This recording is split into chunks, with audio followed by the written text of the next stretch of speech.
Hi everyone, welcome to the 7th celebrity typing live stream. And I can see we already have someone who's made a super chat. Thank you very much, DJ Granville. Type Andrew Wilson, the political commentator. All right. Why does that name sound familiar? Hmm. Let's see.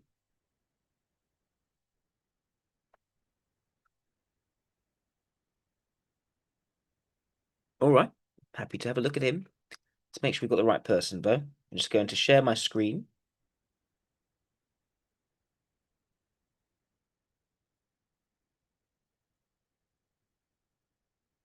All right. Hoping you can see my screen.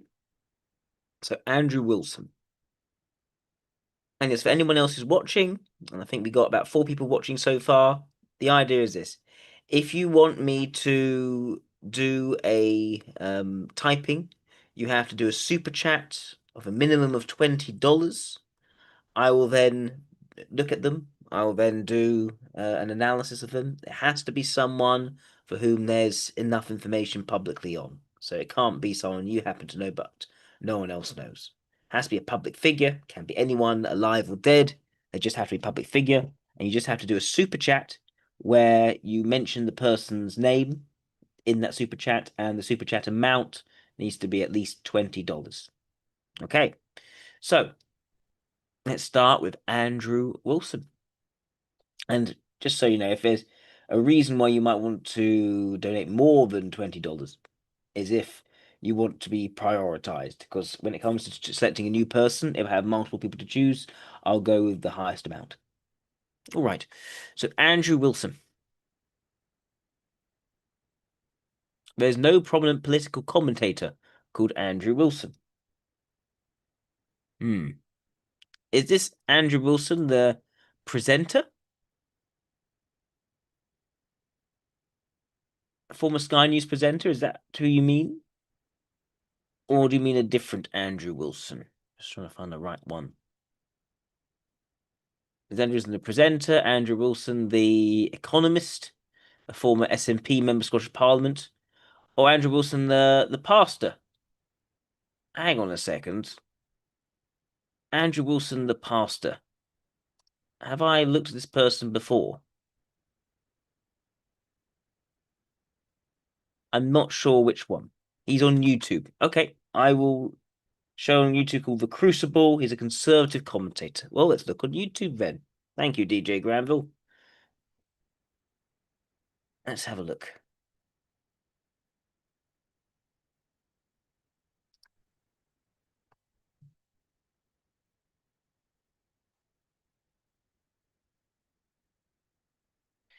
Here he is. Andrew Wilson versus Charlie, a feminist leftist. Rachel Wilson crashes show. Whatever. Oh, he does the whatever debate. Okay, fine. Let's have a look. Because what is whatever? Whatever podcast, dating talk. Ah. Ah, so he's this guy. Welcome to the Whatever Dating Talk I see. I'm your host, Brian Atlas. Brian Atlas. Is this the right one?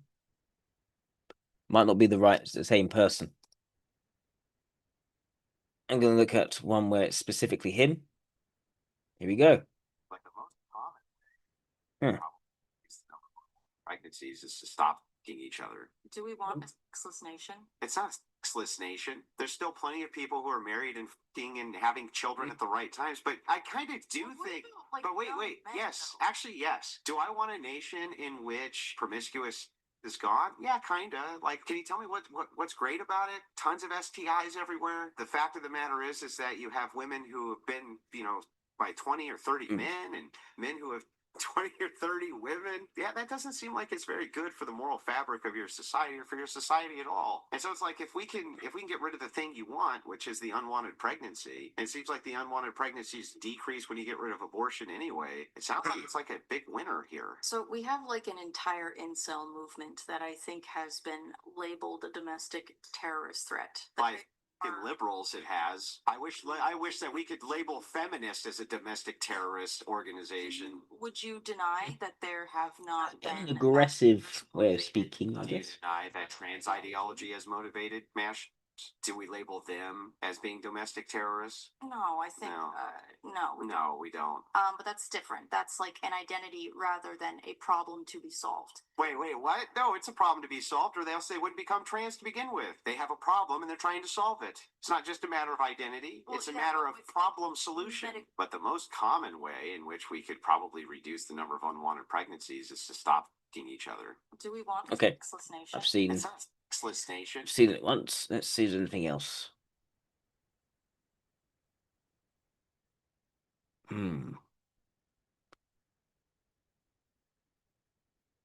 That's Warren Smith watching something of Andrew Wilson. That's interesting. She's suing? Goodness. Is it the same interview? No, it might be a different one. Let's look at what Warren Smith has to say on this. It seems very manipulative, by the way. I'm just pointing that out. And keep in mind, this is a teacher. What does she teach? High school. So you teach like elementary school kids? No, high school. Oh, high school. Okay. So Andrew Wilson lays out the argument we have analyzed many times. So what you keep doing is appealing to patriarchy for your rights by saying, "I would never say I appeal to patriarchy for my rights." You say, "Hey, I want to appeal to men because we need men in order to protect us from the patriarchy," which means you're appealing to men for your rights. She's trying to change the frame to, oh, I'm just going to sit here and listen to what you have to say. I can't contend with any of it, though. That's it. Okay, I'm not gonna engage anymore. All right. I already told you I just don't have anything else to say on this, so I feel like we've had a good conversation. I mean, I've enjoyed hearing what you have to say, but I just don't have. Yeah, well, I else. mean, I would have enjoyed, like actually critiquing the View, but since you don't make the View You already have available, for like the last 15 minutes. you've just been very evasive. She has no idea what she's gotten herself into. So She he's doesn't see very right direct. now. Very direct. Take your break. We'll read a couple chats here. All right. We've got one sec, guys. People look at Andrew and Brian give each other just like, what is going on? Why couldn't minorities be racist towards the majority? Well, what academics do. She leans over and starts to whisper something to Brian. Hold on. Can you just? I hate to interrupt you, Andrew. Can you just Yes. repeat what you just said to me privately there? Yes. I will be needing to leave at 6 p.m. So for anyone who is leaving, or who is watching and not 6:30, because I have a lot of reasons, and one is that I have to drive 2 hours tonight in the dark. So I would like to leave at 6 p.m. and I'm making that known, and I hope that our agreement can be fulfilled. The agreement meaning the money. So I hope you will still pay me. But can you specify? I mean, you agreed to do 6:30. 6:30. That was the agreed upon. Right. Yeah. I mean, Okay, it's now more about her than him. To continue to explain myself is a little bit tired. I'll go to something else. Round 2. Oh,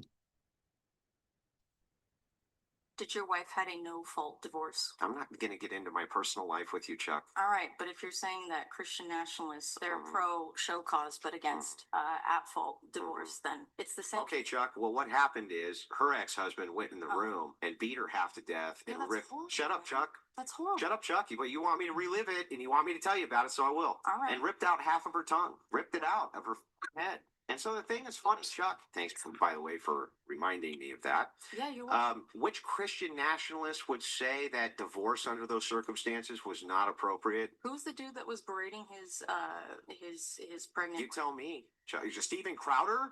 Yeah. You think Steven Crowder, who's one of Rachel's best friends? That's one of her Yeah. best friends? Yes. And one of mine. Jesus Christ. You were telling your wife's like you are talking about her horrific trauma, and then you're saying like that like freaking Steven Crowder. Steven who was Crowder once the didn't lay a abuse- finger on his wife. You are hanging out with abusers of women that want to trap women. Steven Crowder relationships. never laid a finger on his wife, you lying.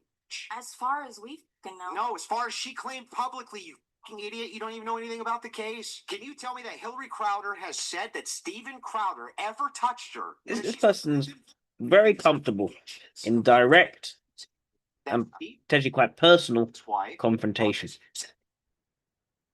spies, said that he would hate Rachel Wilson, who's one of his best friends. You're an idiot. You don't know what you're talking about. Bullshit this whole night, and you literally don't know what you're talking about. I watched your debates. Well, Chuck, I'm surprised you didn't learn from any of them. Because, good Lord, it was a terrible showing for you the whole night, and you really ended it with a flourish, let me tell you. I didn't come here to win. Yeah, well, I'm glad, because that wasn't going to happen. Did your wife had a no-fault divorce? I'm not going to get into my personal life with you, Chuck. All right, but if you're saying that Christian... I guess that's the whole debate. No, it's another one. Sure. No, it's the same one. Is there anything of him where it's not a debate? I want to see him on a different context. Political violence debate turns into rage. A Wilson fan clip, that's useful.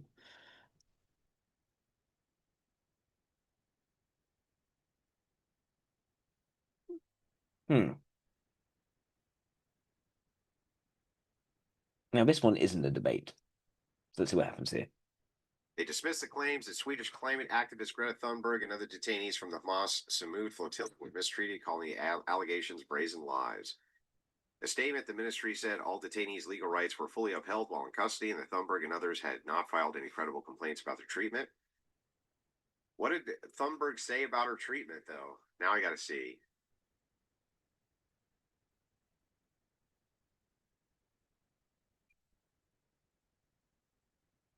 This is just he has his own channel. So where is his own channel? I'm full streams from Andrew Wilson.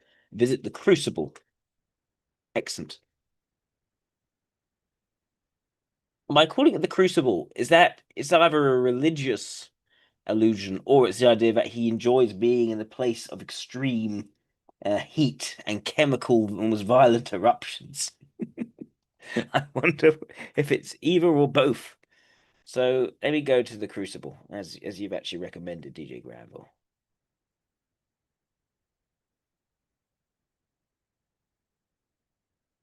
There we go. So this is his channel.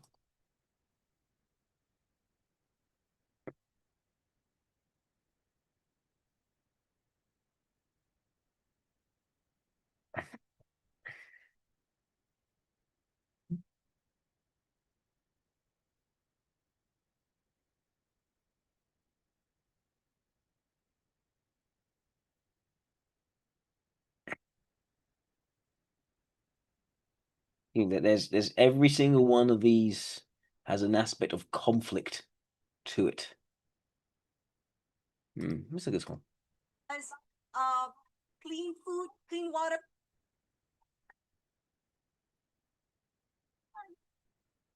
The moment I realized she dragged her very intensely, and they even like put the Israeli flag on her face, and they even put Greta on a trolley. Like they treated her like animal.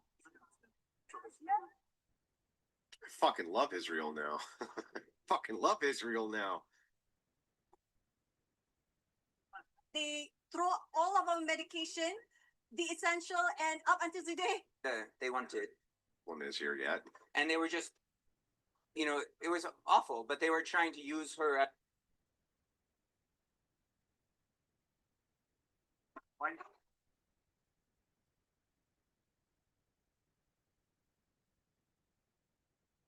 They seemed to be mean spirited on purpose, but it was strange because of the solidarity of the people of the world, that their capacity for violence was restrained, and so then they were just disorganized. It was very strange. It's like they were very mean, And They were mean. They were very mean. It's just like fucking tone policing soldiers. Soldiers capture you in a fucking flotilla, bringing aid to their enemy, and they're just like, they were not very nice to us. Okay, they were very mean. When my companions were praying, the first prayer. Okay.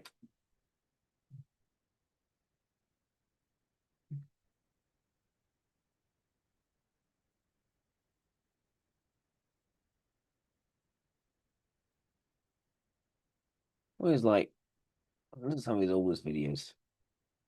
would start out like.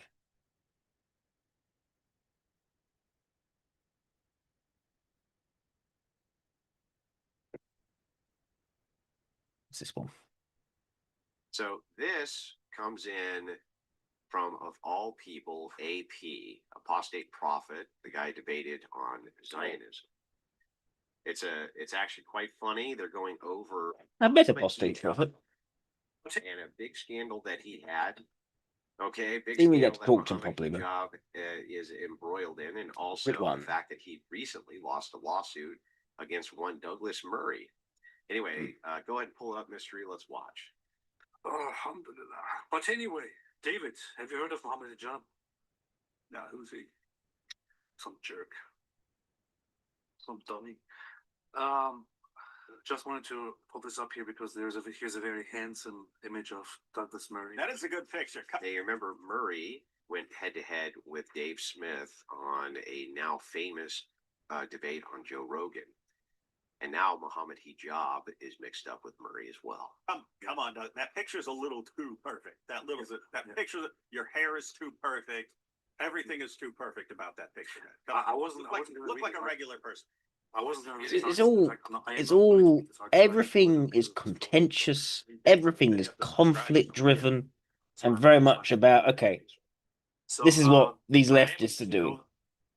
And he seems to be very comfortable in the debate scenario. He is frequently quite aggressive in his style, not that he's physically aggressive, but he's aggressive in his style, he's direct. Now a lot of people he's debating who don't want to be in the same room after a while. There's a very clear aspect of aggression to him, from what I can see. Let me go to an interview. Is there anything here which he's been in a slightly different context? I've seen him in a debate context, but his own video context is more him seeing other people having a go at each other. Conflict is the common theme.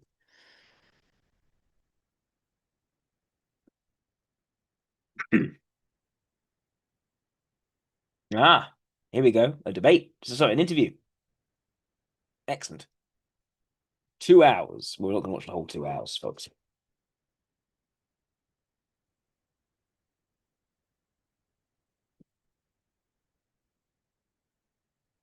Welcome back, guys. My guest this week, he is the host of The Crucible. You've seen him do thousands of debates. You've seen him on Pierce Morgan, seen him on the Whatever podcast, along with his own show, The Crucible. You guys need to check him out. This is Andrew Wilson. I'll get crowd in just a bit. Yeah, Thanks sure. for having me. It's good to see both of you again. For sure. And my co-host today, he has just finished his 6th book, Rational Male Reignite, and he put me in the dedication, so now I have to read it. It is Rollo Tomasi, and I dressed up for him as in Halloween. Welcome, Rollo Tomasi. For sure, man. Did I tell you about my book? Go, tell us about it. Oh, it's great. It's almost 7 pages long. It has little pictures, and they come up at you when you open it. I was pretty impressed with it. Can I do the audio version? Yeah, Want me to do that? I'll read the audio version. There's not a lot of text really, but I feel like it just kind of tells a story. Yeah. Tells a story. Unbelievable. So one of the things I want to ask His is, book. was there a point? So you've been on our show a couple times before. You interact. Yeah, for sure. Was there a point? Make sure I someone else's book's been remember talked about his you own book. doing debates and your positions on things. And I remember you and James Sexton had a little back and forth on one of the things that we did. But then there was like meteoric growth. Do you remember, was there a specific thing where you went from a place where this might be a hobby to where there was an explosive growth? Or was there a particular video or particular debate that you felt like kind of catapulted you? Not a single one that did. It was a combination. So in some cases, I was just in the wrong place at the right time, like the Wes Watson thing. So I've always maintained this for years since this has happened, right? I didn't really do anything. So first of all, I shouldn't have even been there, honestly. So I was invited out by Myron because, we've always got along well. And I happened to be in the area for this. And they were like, why don't you go up on the stage? You know what I mean? You're a pretty well-known guy. And the audience there, everybody was coming over to shake my hand because they'd seen me do tons of debates. And I was like, well, aren't you guys like, this is for like millionaires and people like this to describe how they achieved wealth and big muscles and stuff like this. And like, I'm not sure that I belong up there. You know what I mean? Jim Bob was with me and he's like, I definitely don't. And Myron was like, I think you do. I think you have a different sort of message that people relate to. Yeah. And I think you should go up there. And I was like, okay. And Mm. with him, I barely even gave any. It was really funny about this. I barely gave pushback. I just gave a descriptor for the things I believe in, and he lost his mind. And I just happened to be there when he lost his mind. So then it became I made him lose his mind. But I really had not much to do with it. I was Really? just I just happened to be there. Yeah. So I mean that went mega. That was the most viral video that year, I think. Really? Oh yeah, I don't think anything even came close. I mean, so many commentators went over that.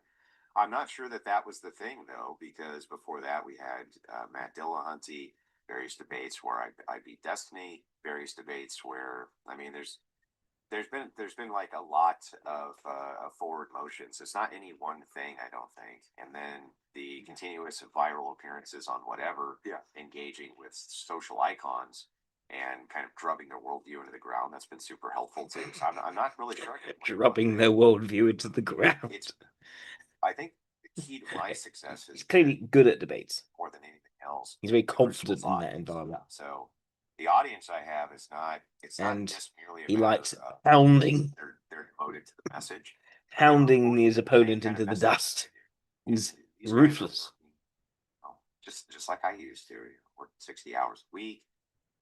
They have one earpiece in while they're listening. They want some entertainment, and they also want to have someone affirm the damn worldview because it just gets beaten into the ground. by Someone everybody. affirm the worldview. So they're Affirm really- the worldview. I think This is. I'm pretty sure this is a beta ST, and I'm leaning SLE. Your audience. Yeah.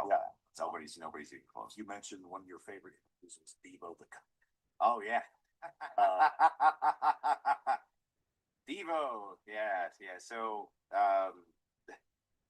again, people don't know this. I had no idea who this person was. People don't know this, but I never knew who was going to be on whatever. Like I never. Oh, that's great. I never knew. I had no pre-information. Brian just never told me, and I never bothered asking. From my perspective, No like, prior preparation. Doesn't care. Just goes into it and does it. Go in and engage. Happy to go in and engage. Exactly. I was always in the dark, and it was just like, well, it's time. I'd go down and get my coffee, this and that. What happens? Que sera, sera, right? And Bevo was on there, and I didn't know anything about this guy. I had no idea. And then he started talking. I asked a few questions, and I'm like, "Wait, so you let people your chick, dude?" And he was like, "Well, the money's really good, and this and this." So then I just told him, I was like, "Well, is that like textbook? Our chick."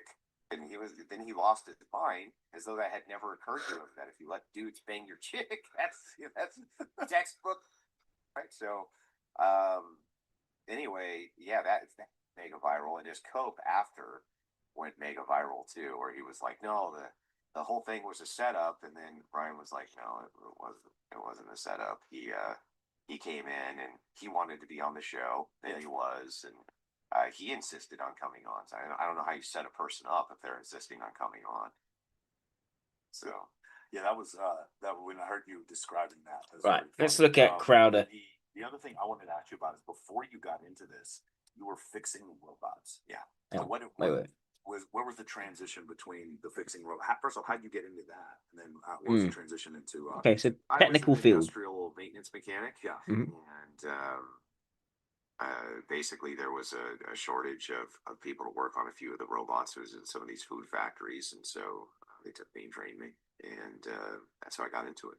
So, but yeah, it's a well-paying career. Yeah. You don't need college for it; you just need training for it. How I got into this was during the COVID-19 lockdowns. I started arguing with stupid liberals on Facebook because I hate their guts. I know. Sony Circle Christians are going to be mad at me for admitting out loud the truth, but I hate progressives. They're just awful, and they destroy everything that I think is worth having. They just destroy it all. So I would argue. He is all a war and no peace. A few of these on Facebook, they would have these like little video chats, and I'd say, "Why don't you let me up there, you little fuck?" And so I jump on their panels. and just start destroying them. And so some of those started moving over to YouTube. Yeah, I don't see anything other than SLE for this guy. They just like Facebook buddies or whatever. They wanted to start doing some YouTube videos. They started a small debate channel, and I was a part of that. And then just started growing from there. But if you had asked me, during COVID, if I saw my future as a entertainer, I would have said no. Yeah, we talked about this at barbecue one time, and I remember like, it was a kind of a thing where it was you weren't as excited as you are now, but it kind of seems like this thing is blown up, and you've seen. I think there's been growth for him from extroverted logic, being very technical, how things work sort of guy, and finding that I am actually entertainment, and he's now sort of embraced that. Right, whatever. I think that's a good example of the growth transition for an SLE. TE to FE. Immediately. I mean, we got along really, really well right away, and I don't know exactly why, but I gave a small amount of criticism the first time I was on. I just said, I really people want to make any other super chats. Anyone wants to queue up the next person for me to type, please send that super chat. It's got to be a minimum of $20. Please feel free to go ahead if you'd like to. I went back and did another one. And I have the rule of three. I would say it's going to take 3 times of me being on a program to win the audience over. But by the 3rd time, I'll win them over. So I asked him, I was like, give me one more chance after the 2nd time to come back. And there's the extroverted ethics. Over. And so from there, he asked me to do a video. The confidence in winning people over, which he's built up. He's accumulated and gotten that confidence. It might not be well placed, but he's got that confidence, which makes sense for a mobilizer function, not a suggestive function, say in LSI. Just set the timer, and then just every time there was a show, I was just like, okay, well, and so that's the way it went. It's like there was never any agreement. It's his show. I was never a co-host, nothing like that. It was just a long-term reoccurring guest. But it was so often that I just thanks, Isaac. I just assumed it, and it worked out real well. Let's look at Crowder now, just for Andrew Wilson, just a little bit more, and then I'll jump on to Steve Gerber. Thank you, Pale Valkyrie. Wonderful.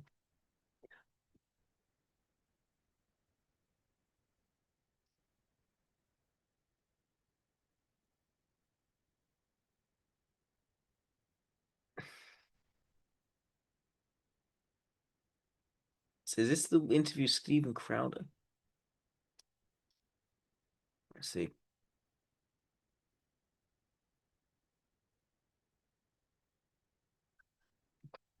Oh, what's going on? /Crowd. How are you? Totally uncomfortable now. Totally uncomfortable now. I'm doing well. Thank you for having me. By the way, the Crucible crew, just enjoying some vodka and soda. In the Crucible, the red, it's again brought in a nice cigar. Aggressive. It's like Hell's Kitchen. Well, without the red carpet. Fantastic show, I must tell you. Yeah, well, just careful because afterwards we're having an eyes wide shut party and I have a mask custom fitted for you, my friend. You give him the password, right? Nope, no password. So, before we go on, we've got cigars. Before we go, you said those were props for a skit, bro. No, well, skit. We method act. We're gonna Daniel Day-Lewis this. I want you to, for people who are new to you, and I think a lot of people have seen, your arguments, I guess I should say, or debates, particularly like on Pierce Morgan, Tommy Lahren. We have a clip from that. How would you characterize yourself? Because now things are, there's the red pill movement, and people think of that. Some people conflate the whatever podcast, the Fit and Fresh, Andrew Tate, Black Pill. They throw it all in one pot. So if you were to sort of clarify for them, how would you?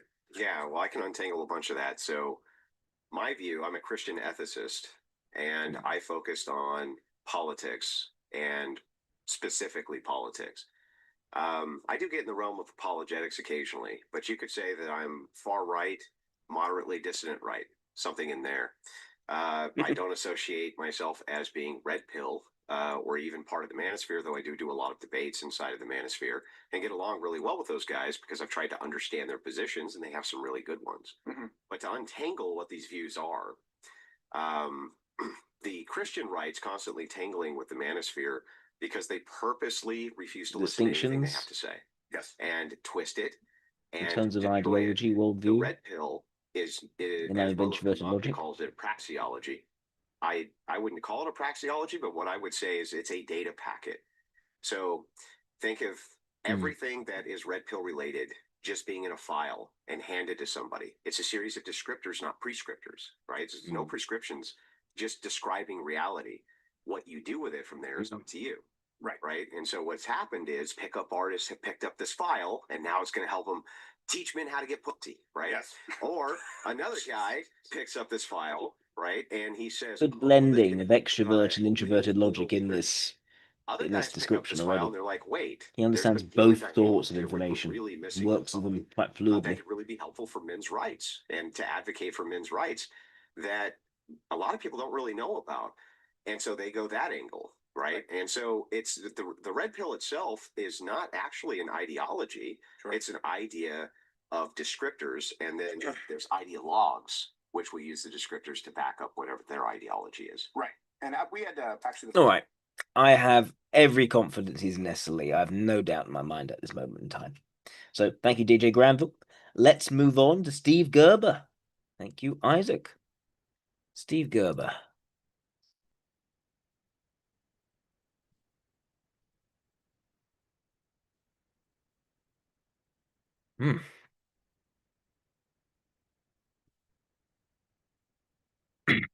Oh, Howard the Duck. Nice.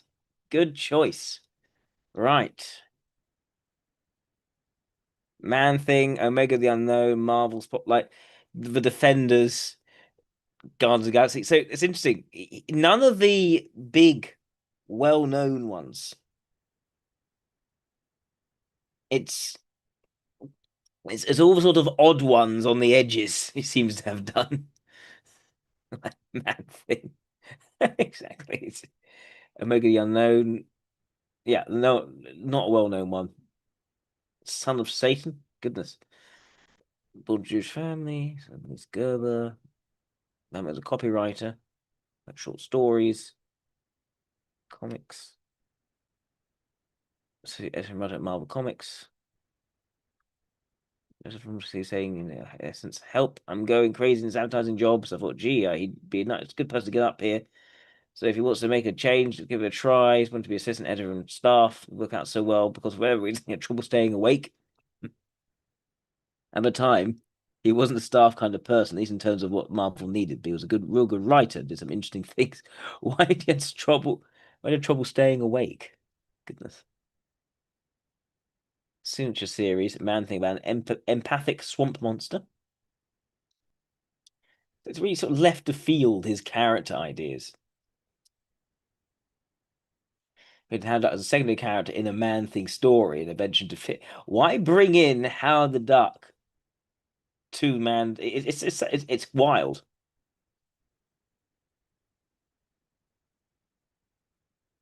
It has a substantial cult following. Yeah, I'm not surprised.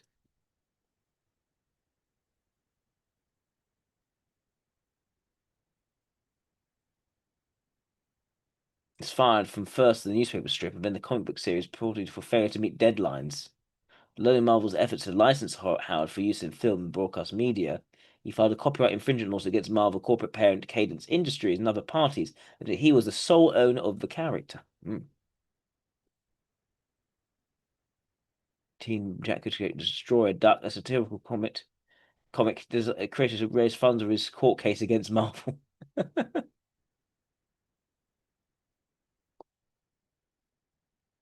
Right, so this is a guy who's left of field. He comes up with very, very sort of niche, cult following, earning characters, and there's a certain amount of unreliability here, difficulty staying awake for some reason, which I'm not sure exactly why yet. Was going mad at a sort of advertising job. So clearly a very sort of imaginative fellow. Let's see what else. Find out about him. Steve Gerber. Oh, he's got a website about Steve Gerber. St. Louis. I'm find comic books. Ditto Mimio days of fanzine publishing by the 60s. But as a Marvel, he rescued Steve from his crippling career writing advertising copy, bringing him to Marvel as a writer and assistant editor. She's one of his best writers, having many of their major titles at one time or another, but especially shining on the Defenders. And the Defenders is another one where it's like odd characters.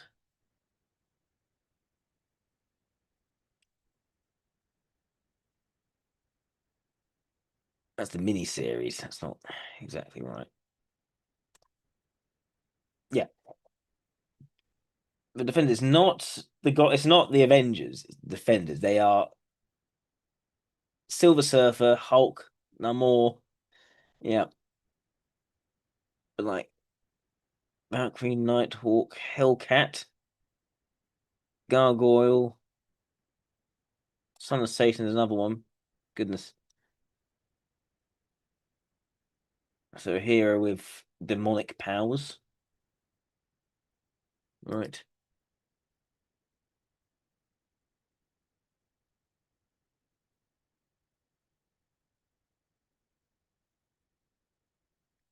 What's Howard autobiographical? That's what I want to understand. There's many ways in which blessings created. It's ugly, costly legal battle of ownership. Let's find out a bit more about Howard the Duck then. In the 70s, we went together finding ways to statue of the field. Next to me would be so efforts. Lawsuits of Marvel, many professionals ran around him with loans and gifts of cash, and some of us benefit comic book destroy Duck to raise money. They knew, first of all, Steve was fighting not just for his own financial reasons, but for matters of principle relating to how the comic industry treats its creators.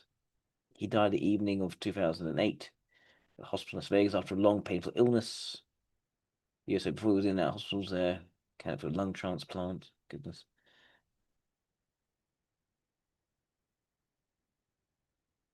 Right.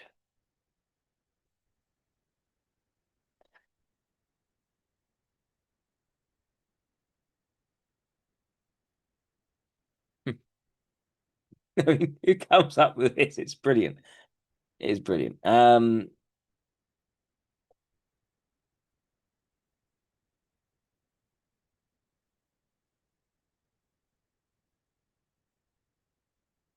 Right.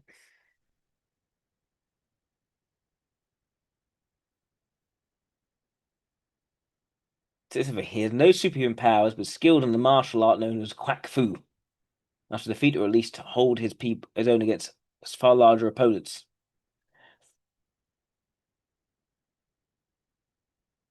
The 3-foot tall anthropomorphic duck wears a tie and shirt.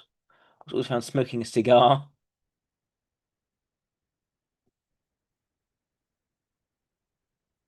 Threatened legal action because too much like Donald Duck. Irritable and cynical attitude towards the often bizarre events around him. There's nothing special about him except that he is a duck. And though he has no goal of seeking comfort to be left alone, he's often dragged into dangerous adventures simply because he's visibly unusual.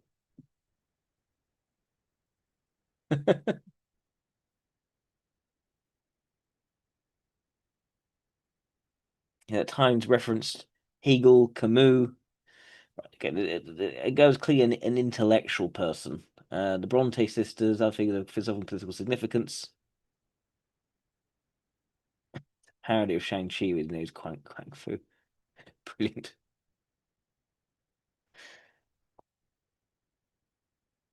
All right. I see anything on YouTube about Steve Gerber.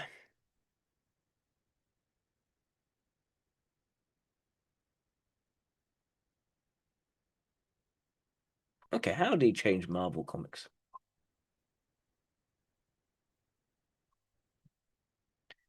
If there's anything that shouldn't be presented in comic books, no matter how horrible or no matter how lovely.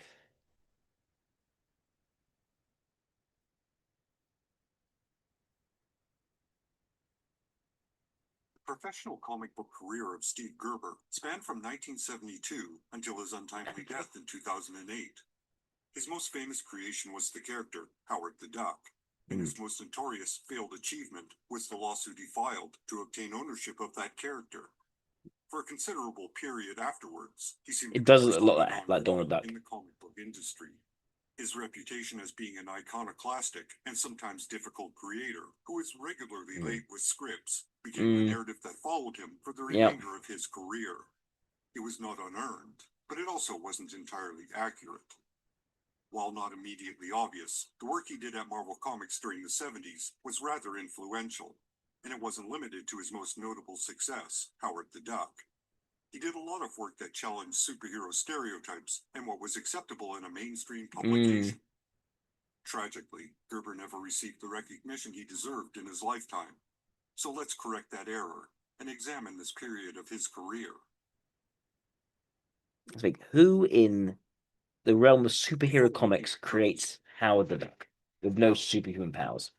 Is a large part in explaining the creative atmosphere of Marvel at that time. In 1971, the censorship board, the Comics Code Authority, finally relaxed its restrictions on content. This led to an explosion of characters with a supernatural or horror basis. In 1972, Marvel Comics was sold to Cadence Industries. As part of that deal, Stan Lee stepped down from being editor-in-chief and was elevated to the position of publisher.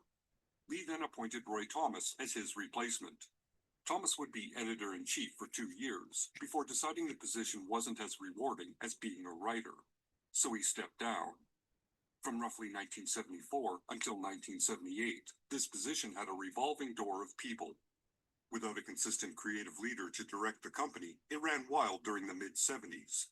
It may have been creatively unfocused, but a lot of interesting concepts were published during this time. This period came to an end when Jim Shooter was hired as editor-in-chief in 1978. Not coincidentally, Gerber's employment at Marvel ended shortly thereafter. Makes This sense. is the environment Steve Gerber worked within during his time at Marvel. I think extrovert intuition is going to play quite a large role here. Roy Thomas, the newly appointed editor-in-chief of Marvel Comics, and asked if there was any work he could do for the company. Both had known one another since the 60s, when they had met and produced fanzines together. Thomas had gone on to become Stan Lee's right-hand man at Marvel, while Gerber went to college and then found a boring dead-end position as a copywriter. It was a career that needed a change. After passing a writer's test, which consisted of writing dialogue and captions for 6 pages of Gene Colan artwork involving a Daredevil chase scene, Gerber was given an associate editor position at Marvel. Basically, he sat at a desk in the Marvel offices and proofread pages. At the same time, Gerber began writing scripts, which he learned to do with Thomas's guidance. Within 6 months, Thomas determined that Gerber wasn't suited for a staff position, so he was politely asked to resign. But Thomas kept Gerber on as a freelance writer. Gerber's first published work was 3 titles with a cover date of December 1972. They were Shauna the She-Devil #1, written with Carol Seeling, The Incredible Hulk #158, written with Roy Thomas, and Adventures into Fear #11, entirely written by himself. Of the 3, only Adventures into Fear is notable because it begins Gerber's lengthy run with the character Man-Thing. This run and the subsequent Man-Thing solo series defines his early career and established him as a creator with a unique perspective who worked well with oddball, hard-to-write characters. Gerber's second month was equally unremarkable. He co-wrote Captain America 157 with Steve Englehart, wrote a space vampire story for Chamber of Chills #2, and a Partridge Family parody in spoof #3. In March of 1973, Gerber was assigned 2 low-tier titles, The Submariner and Daredevil. Along with Man-Thing, this was the majority of Gerber's regular work for the next 2 years. Although he did contribute horror stories to various Marvel publications. In fact, most months, his work appeared in a minimum of 4 different titles. Some months he had as many as 7 or 8 stories printed. So as a writer, Gerber was kept reasonably busy and had no problem hitting a deadline. And, like any new writer, he took whatever work came his way, such as the odd Dracula or zombie story for the Marvel magazine lineup. Both The Submariner and Daredevil are solid work, but they were very traditional Marvel comics. At best, Gerber managed to add some depth to the Black Widow and Daredevil relationship, making it a romantic partnership of equals. Otherwise, both series were competent, but not overly interesting. For the most part, Gerber maintained the status quo of the characters. A similar thing can be said about Marvel 2-in-1, the solo series starring The Thing from the Fantastic Four. It launched with Gerber as the writer, and he would stay on the bi-monthly title for the first 8 issues. During that time, he mainly used characters that were familiar to him, such as Man-Thing, Submariner, Daredevil, and Guardians of the Galaxy, which was a title he would revive in 1975.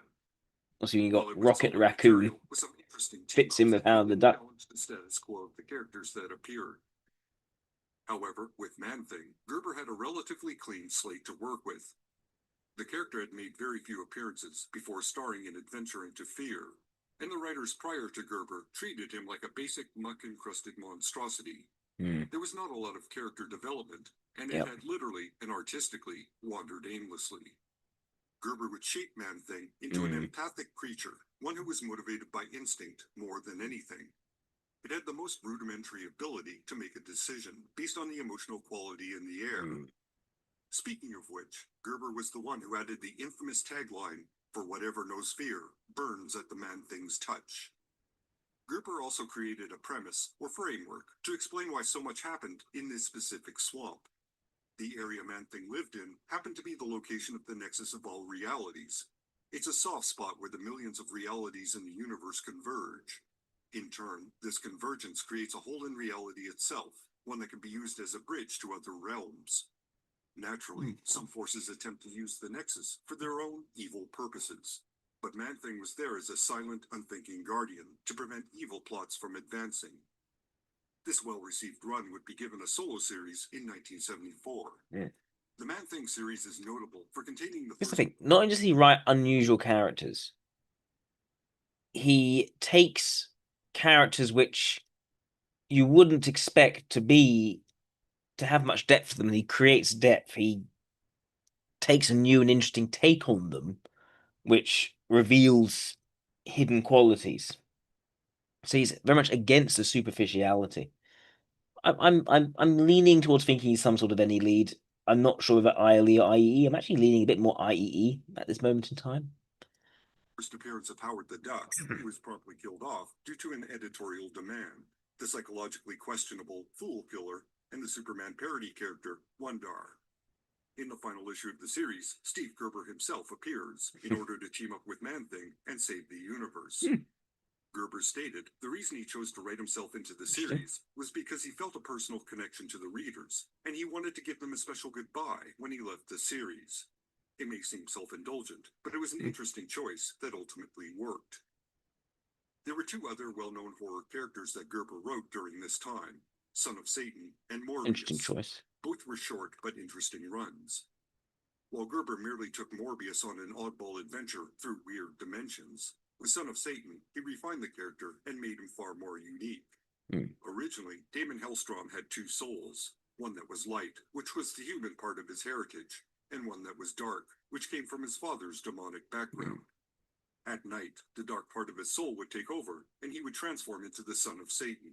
It was a basic werewolf type of premise. Gerber would merge the 2 souls and get rid of the night transformation element. By doing this, Damon became a character who struggled with the influence of the dark soul on his life, as opposed to being overcome by it during the night. It made the character more identifiable, because everyone has to manage more dynamic as well. Except for Damon, his dark side was his birthright, and, ironically, the source of his power. Gerber also introduced a supporting cast that would, basically, find demons and such for Damon to fight. Once Gerber left the title, these characters would almost immediately disappear, but the personality change would remain.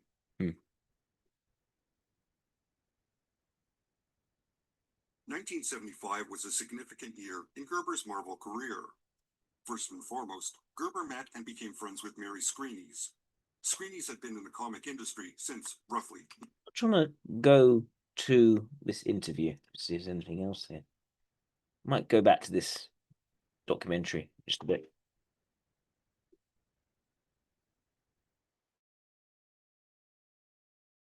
Steve Gerber is smoking. My 1975 interview with the Marvel writer on a hot streak by Walt Jashik.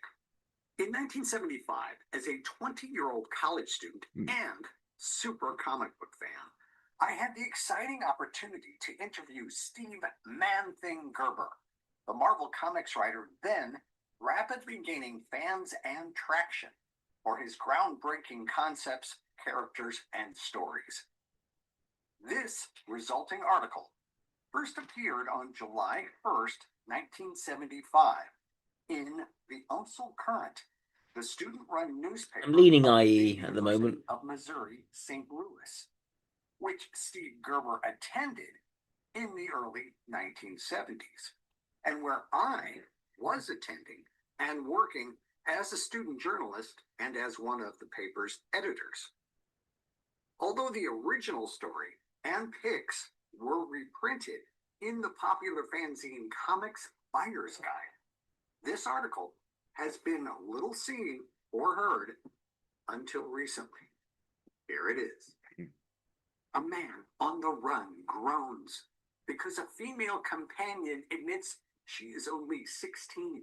He's legally kidnapped her. A young poet recalls 1967, the year Sergeant Pepper came out, and a confrontation with a military scientist.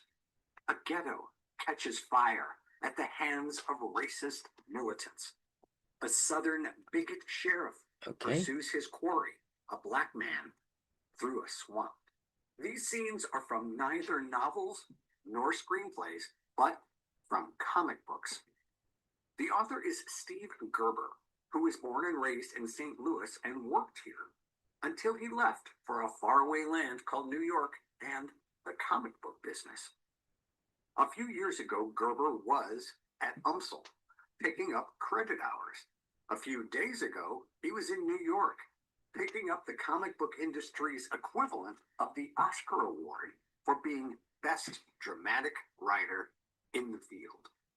Now in possession of a Shazam Award, named for Captain Marvel's Mystic Cry, and given by the Professional Association of Comic Book Writers, Artists, and Editors, Gerber has seemingly found ample direction for the creative energies he honed here in the Midwest. She gets the point.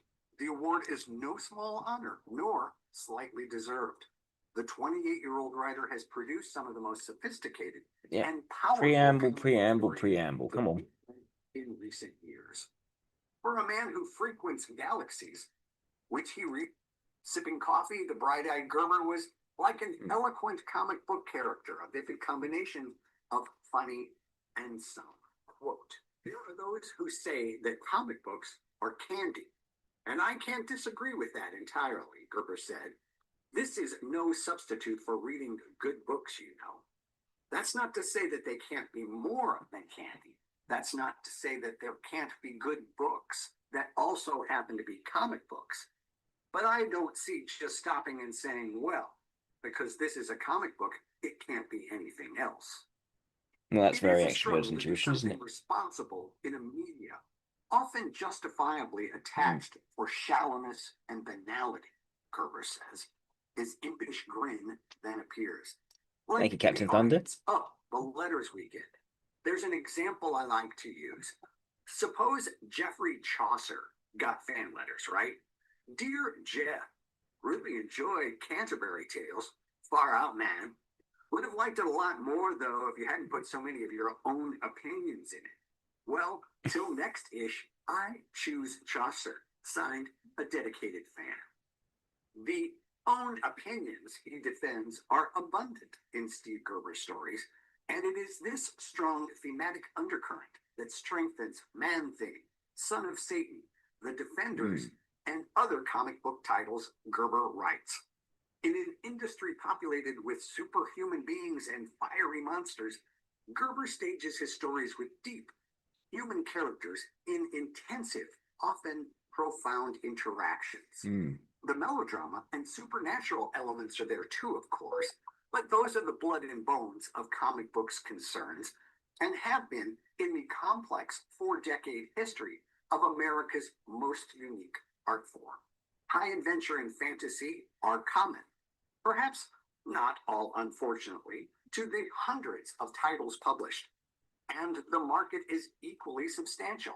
Millions of comic books reach their readers every week, and those readers include a sizable and increasing portion of adults, including many college students. The prime market is, of course, still. Is there another interview that is actually a live interview?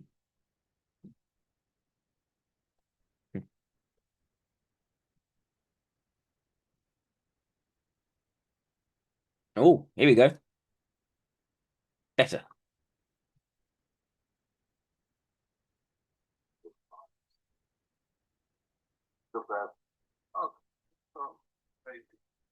Something new that you're doing that no one has seen do like they've seen that thing. Okay. Now what new things do you think you can do? Okay, we're adding a whole bunch of new features. One will be a regular 6-page feature called the Underground Office, which is going to be things that we're good.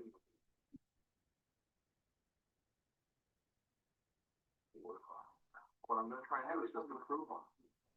If I can. The thing to do is feel comic books. One good to the barefoot. Take barefoot from comic books. The one good thing. I don't think I've read it. I haven't. In fact, the funny thing is, I really just picked up my first issue of Mad in about 5 years, the other day to look through it, and was pleased to find out that it's not funnier than crazy. This is not to say that I don't think crazy could be quite a bit funnier. Covering yourself. No, I'm just happy to find out the competition is as difficult as I thought it was going to be. Really. Trouble with up your knowledge. I don't like that. What? No, I'm serious about that. Crazy thing. I know it. But It's hard to put this in context. I don't know. I'm not going to go through a tirade about other matters. But I think it would be nice to see it first. Yeah, really. I mean, the one thing I do want to get away from is the fact that magazine themes has become very, very serious. Well, since the inception of Mad, they established a style that was extremely funny, began, and remained funny, did well for them for about 10 years. They're still using it. And the book, Mad has not basically changed. Crazy as people that have made it started out as a sort of Mad imitation, grew from that very rapidly into something else. The first couple of issues began taking on its own identity. And what I would like to do with the book now is make as total a break as I possibly can. The old style of book. Find something new to do. I'm not sure exactly what that means. I'm sort of searching. Doesn't know what it means. He just wants to do something new. Yeah, from the landpoint from anything else being published. Say the Fireside Theater is different from a Fanning Fox record. To go on to the color book. Speaking of Man Factor, how about expounding on the theory of comic books is self-parody? What?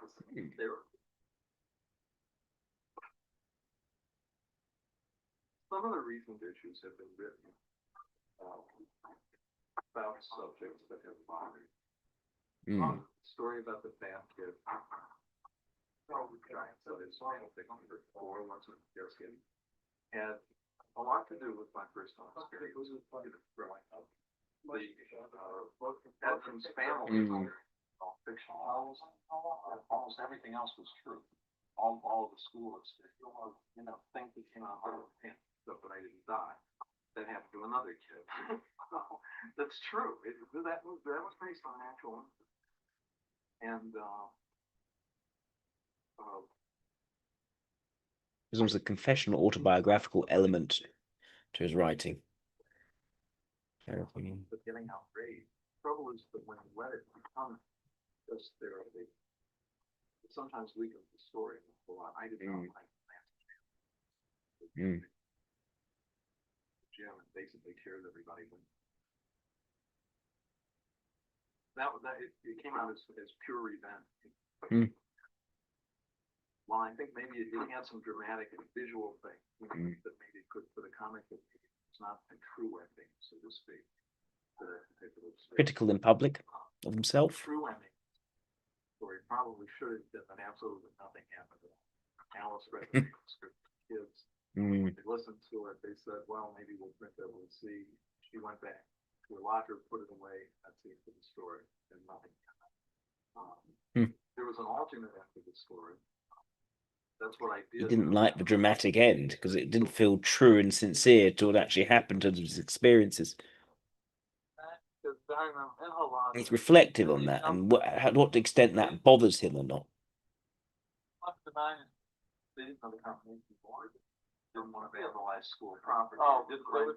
I'm more and more convinced of IE for this guy. Actually, I thought that was what was. We talked about this before. This is not an alpha. This is not an IE. There's a silly, humorous side to him. There's also quite a serious, reflective side to him. And the key thing is that he wants to do things that are new. He wants to break away from what stereotype. He doesn't even know what it is that's new. He wants to just want to break away from the stereotype. He wants to find new ways of portraying and exploring in terms of characterization and taking characterization very seriously. The next two issues they have there. Push himself. That's It's a very sincere, earnest quality here. It's very Delta.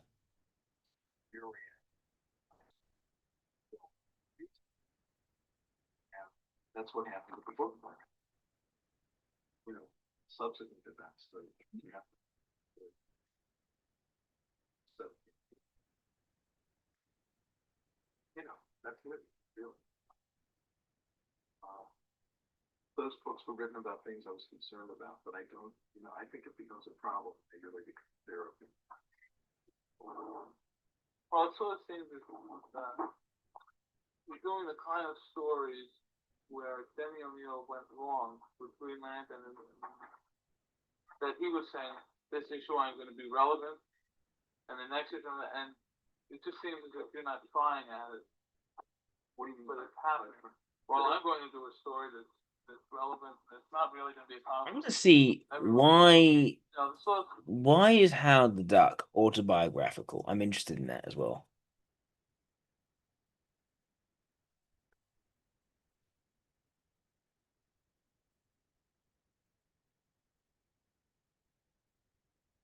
Mika with his own worldview, anger, and feelings of being outsider, trapped in the world he never made. Frustration about depression, directly mirrored those of his creator. Series as a vehicle to air his personal grievances and satirize social mores that angered him. Okay. How so? Short-tempered and sarcastic. This is Reddit. I'm not going to just go on Reddit.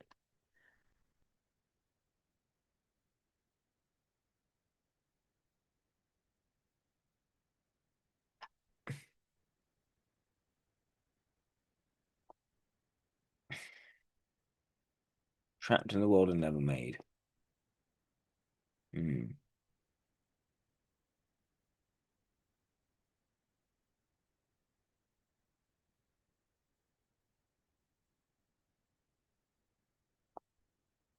Right. No, this is not about him.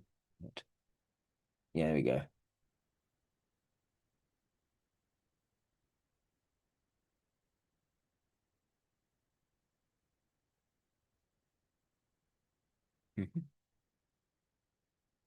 It is not actually psychological, more about poetry. A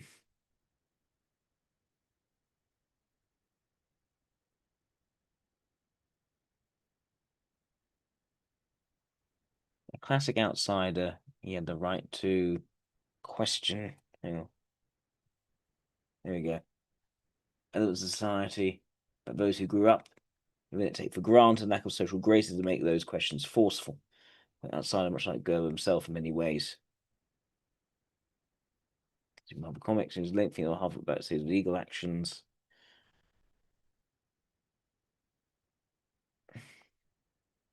The ability to profit from Howard, he would license the character. onto these movies with Marvel Stevens firing from comic strip acquiescence to Disney and the assessment on that lawsuit. Disney redesign Howard and force the designer Marvel and Gerber. Yeah, I bet he wouldn't have liked that.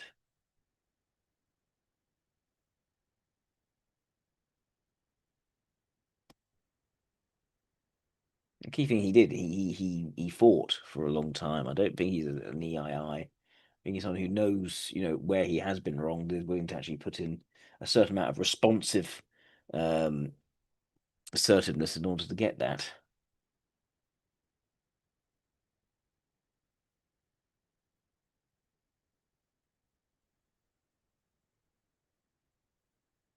Is there anything else I can find about Howard? I can continue watching this. 1971. Due to industry biases, much of her work is either uncredited or written under the male pseudonym Virgil North. This anonymous, uncredited involvement continued with Gerber. However, despite the lack of credit, she would be instrumental to both Howard the Duck and Omega the Unknown. Of the two, she would only receive credit for Omega. In fact, the Howard supporting character, Beverly Switzler, was not only suggested by Screenies, but she was also heavily based on her. It's unknown the exact level of involvement Screenies had with Gerber. From various Gerber interviews, there didn't seem to be a precise method of collaboration, and it fluctuated from project to project. From Gerber's description, Introverted ethics and extroverted ethics sort of working in tandem here. There's definitely a personal aspect woven into, but it's also entertaining. And at times, she wrote dialogue or scenes that Gerber would use in his final script. Finally, things was quite light and funny as well. Starting to write full scripts. Prior to this, he had worked in the popular Marvel method. He would give the artist a plot and then script the comic once the pages were drawn. Screeny suggested Gerber start writing a script beforehand to ensure the story was exactly as he intended. Gerber primarily wrote full scripts from this point forward, and the quality of his stories seemed to improve. Basically, it would be an oversight not to mention the influence Screeny had on Gerber's career during this period. In 1975, Gerber would take over the Defenders for a 21-issue run. During that time, he'd test the limits of what one could get away with in a mainstream superhero title.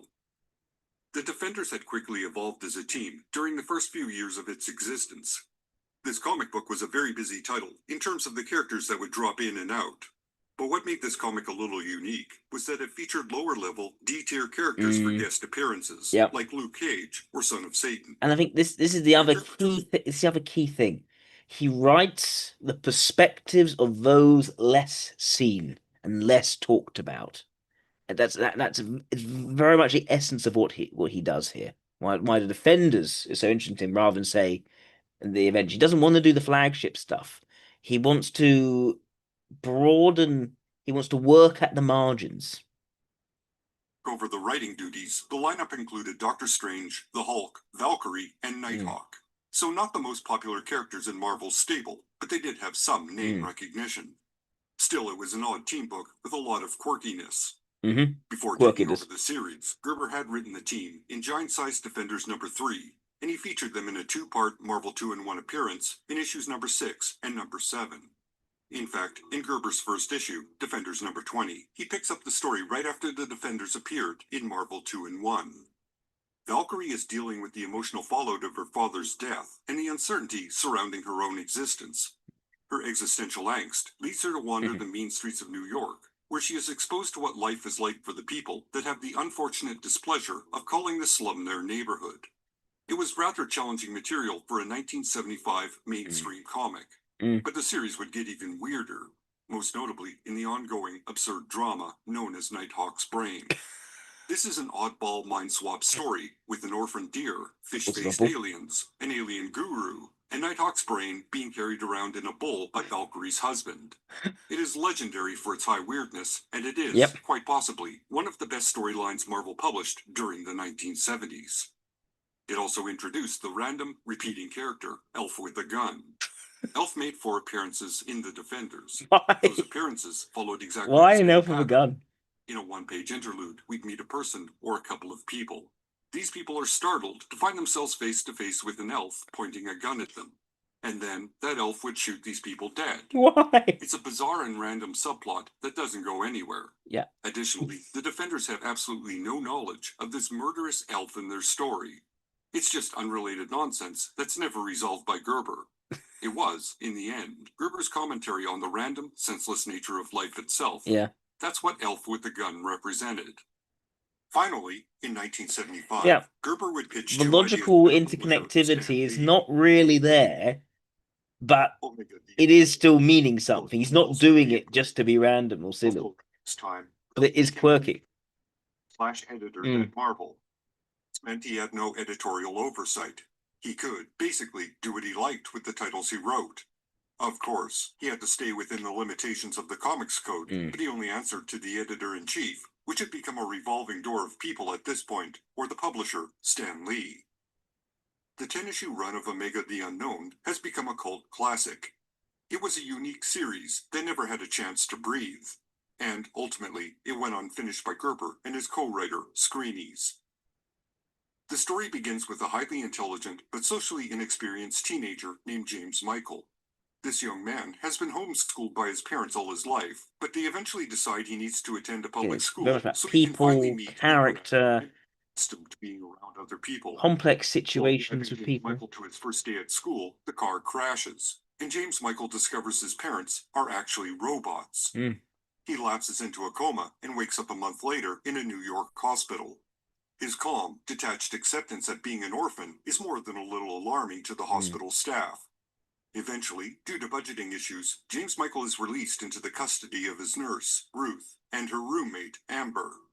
From there, James Michael attends school while living with Ruth and Amber in a New York slum. While learning to adapt to life as one of the less fortunate in society, he also gets an education about the violence of modern life. Running parallel to this story is the struggles of Omega, a warrior that escaped to Earth following a battle with a horde of robots. For the most part, Omega's adventures on Earth are him doing battle with bad guys, which is the basic requirement of a superhero comic book. While we do get an omniscient monologue about the character, Omega doesn't actually speak until the 4th issue, and following that, he doesn't say much at all. There is also an unexplained connection between Omega and James Michael. James Michael seems to dream about Omega's adventures, and he feels Omega's pain. And one of the robots that follow Omega to Earth seems to believe James Michael is as dangerous as Omega. Overall, it's the unique elements and the characters that make the series compelling, rather than the stories themselves. It was a series that tried to be more than its superhero requirements, but it never quite gets to where it's going because, well, it was cancelled. Omega was a mid-tier book. It sold fine, but it wasn't a huge success, like Howard the Duck. Furthermore, Gerber was falling behind writing scripts, and the book had 2 fill-in issues to keep it on a bi-monthly schedule. Allegedly, Screenies objected to these fill-in stories, while Gerber recognized the need to keep the title running regularly. So the fill-ins were a necessary compromise. Regardless, at this point, Gerber's other writing and editorial commitments affected his ability to produce Omega regularly. In essence, Omega was sacrificed to keep Gerber on schedule. Ultimately, this cancellation was a sign that Gerber's career at Marvel was becoming tenuous. Obligatory comic book During fight scene. his final years, there are 2 other very notable works that need to be mentioned: the revival of Guardians of the Galaxy and the Kiss Super Special. With the Guardians, Gerber rescued the team from obscurity. Previously, they had been featured exactly once in 1969, and then they were completely forgotten. Gerber featured them in Marvel 2-in-1 and The Defenders, before scripting a brief revival in Marvel Spotlight. Like with other teams, Gerber refined the Guardians, adding a few members such as Starhawk and Nikki, and then put this future team in modern times before sending them off on cosmic adventures. Conceptually, Starhawk was a character that pushed a few boundaries. The character was actually 2 characters that shared the same space. Interesting. There was the man, Stakar, and the female, Alita. These 2 people were step-siblings who would fall in love and, at one point, have 3 children that became psychic vampires. One might characterize that as a rather complicated relationship. Overall, it's a good revival and an update of the concept. It's deeply relationship-oriented, complex, very much outside the box. Sorry, what is that? Yeah. So yes, Izo, I agree. The idea of a perceived personal relationship. There's a slightly indulgent aspect of introverted ethics that comes out there. So yeah, no, I think IE is much more likely.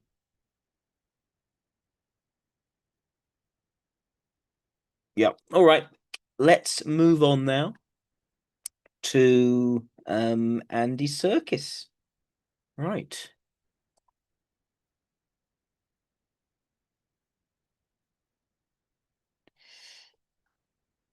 So Andy Serkis, I know, is basically one of perhaps the greatest motion capture person.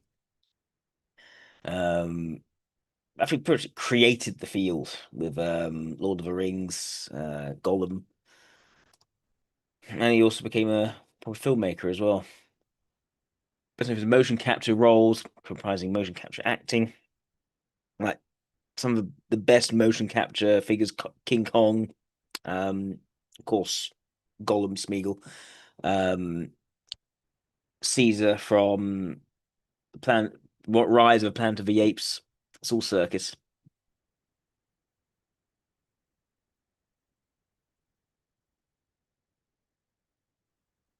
Very versatile actor. Hmm.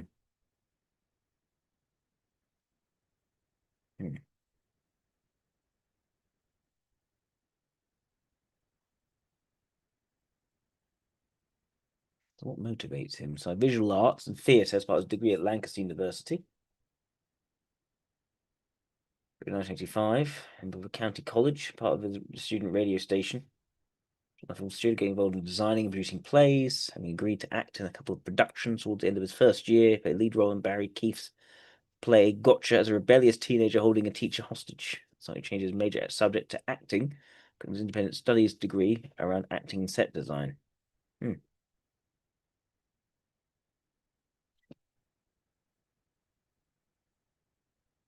His third year, joined the backstage team in the local Duke's Playhouse to earn his equity card. Okay. Yeah. First came to my public notice in Lord of the Rings.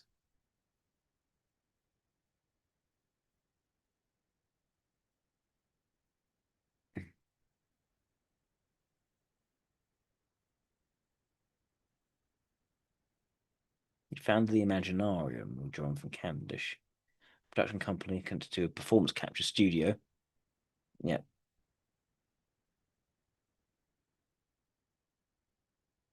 Next generation storytelling.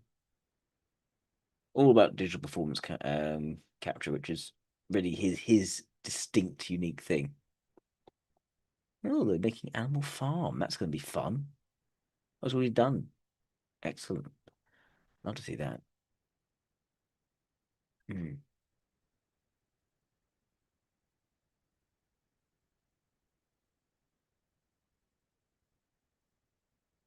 Yeah, he's married and he has kids and doesn't seem to have divorced, which is surprisingly, it's a rare find. Hmm.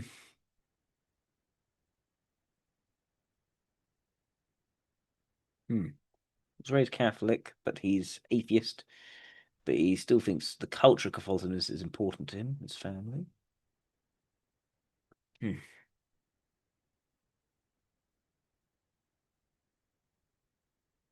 Appearance in the music video. Training Boots boyfriend. He appeared in the video for People's Vote as the UK's Prime Minister Theresa May using the voice of Gollum.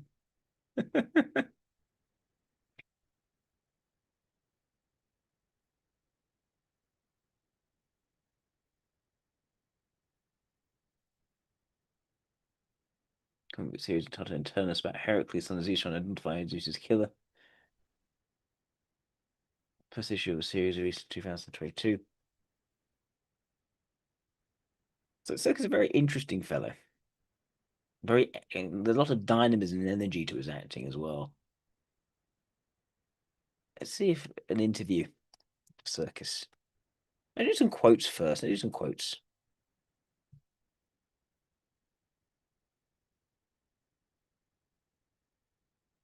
Every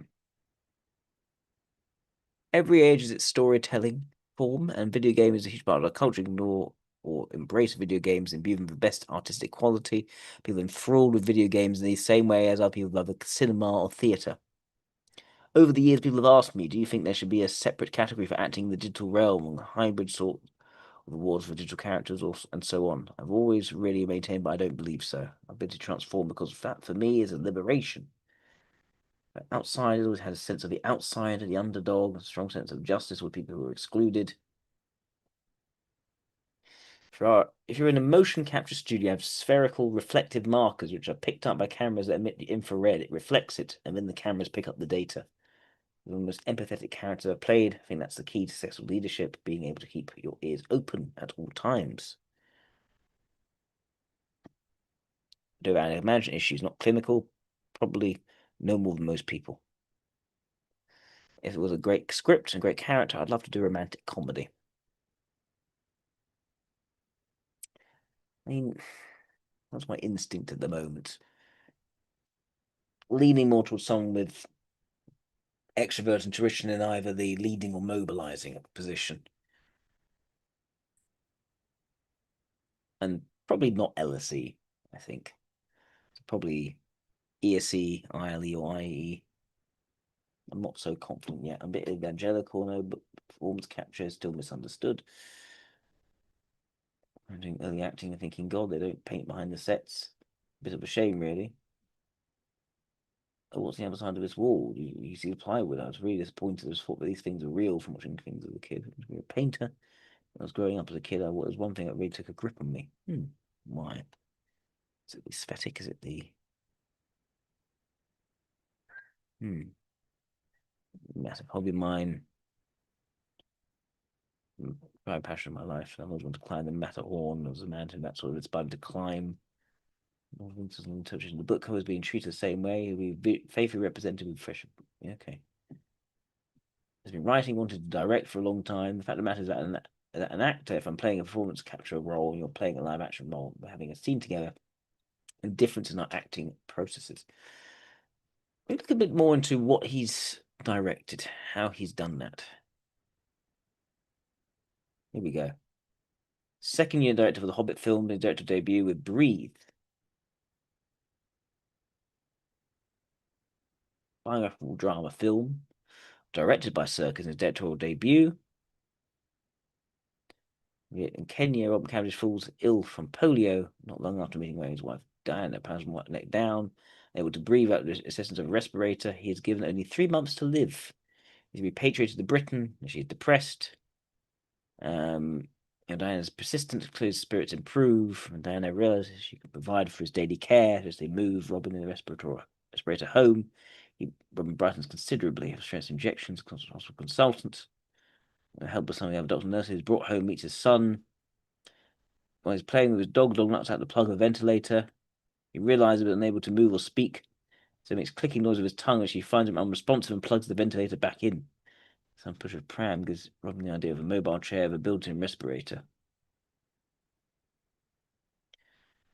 Later, he begins to experience severe bleeding to extend time on the respirators, decides it's time to stop prolonging his life indefinitely. Discuss the decision with Dr. Aitken.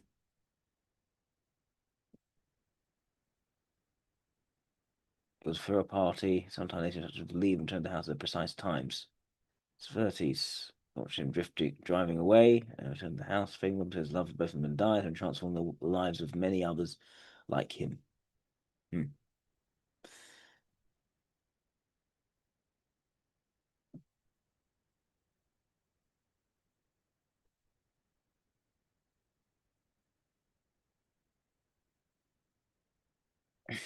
So it ends with euthanizing himself.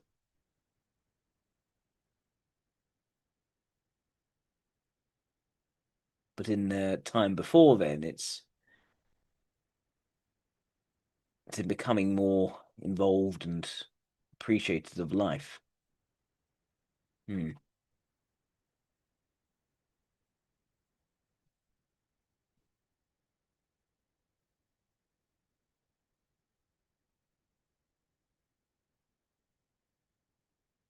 film's true purpose is smothered by a cloying fairy tale romance and turns every challenge the couple faces into a lark. Praise the actors, so that they were held back by the script. Mr. Garfield smiles broadly through episodes near suffocation and bloody sputum. It embodies the buck up and Carol mentality of William Nicholson's screenplay demands. The film feels more like Downton Abbey with a medical subplot than a serious biopic about an astounding disabled man and his devoted wife. We've painted them as borderline saints, flattening their humanity and carefully glossing over potentially tricky subjects, notably sexual matters. His performance, perky with a hint of steel, mostly rises above these limitations, but Garfield is inevitably hampered by what restricts him to little more than nodding and grinning. Tom Hollander also does double duty as Diana's twin brothers, as dual role seeming an excuse for some creaky comic banter, sick visual effects. Film a cliched execution.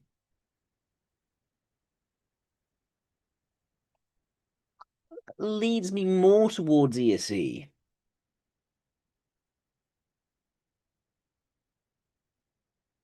Let's see a trailer or brief, just get the sense of that.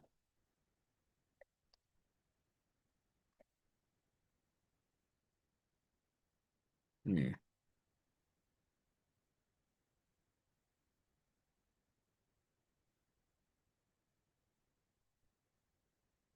No.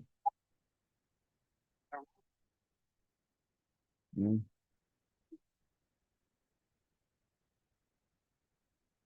I could ask you to dance, and you could say, "Well, I don't feel like dancing," and then I could say, "Well, maybe some other time." Or I could just more fast. Diana, your fiction life we're talking about. You hardly know he's practically a stranger. Very colourful. I just know this is it.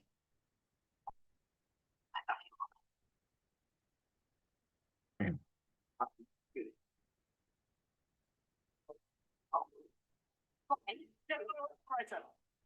People paralyzed. Clearly are going to last long. Can't move anything from the neck down. Can't even breathe for yourself. How do you live like this? Lovely. And I want Jonathan to know you. You can't have this. Yes, I can. There must be something I can do. Get me out of here. Robbie's going to leave the hospital. No one with your husband specifically exists outside the hospital. Has anyone ever tried? Robin? Robin? That's the very extroverted tradition. No one exists outside hospitals. Anyone ever tried? Says never make it. Darling, call Teddy. See, this whole plot's very alpha SF. Oh, it's safe. Right. £5. I mean, why do you keep your disabled people in prison? No one's believed it's possible to live as you do. Well, we should open the gates and set them free. Bloody vibe. What now? Not really well taught. Wouldn't that be an adventure? When I first became paralyzed, I wanted to die. My wife told me I think I'm. Yeah, my gut is ESC for Andy Serkis. If he's directed this, I need to justify that with something harder than this. But let's look at the interview.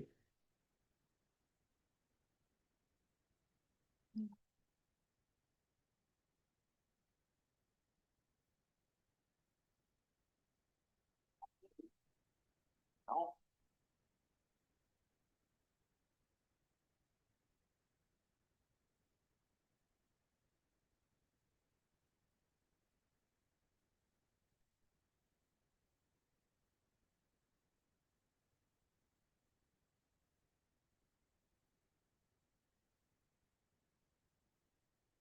132 days. He's a very talented man, but I think he's perhaps more talented as a performer than necessarily as a director. Something goes a bit deeper. I don't like The Late Show with Stephen Colbert. It's always so superficial. He's doing better. Oh, this could be interesting. Colin McCullough is still part of me, so I can't really include him in the conversation of what's my favourite character. Colin will never go away. He's sort of in my skin. Topsy Turvy. So this is a Mike Leigh film called Topsy Turvy about Gilbert and Sullivan, who were composer and writers of very popular operettas. They were the It's great. like Love it. forms, actually. So I was playing the character called John Doban, who was the Savoy choreographer. He choreographed all of their operas. Now, when you work with Mike Leigh, you work with him you don't just get given a script and then you play the character. You work with him and develop the character over the course of, we had 9 months of rehearsals for this. Part of what I had to do, even though it finally never even turned up in the movie, I learned to play the violin entirely from scratch to a proficient sort of degree, because it might have been used. I learned the choreography for every one of their operas. Very dedicated person.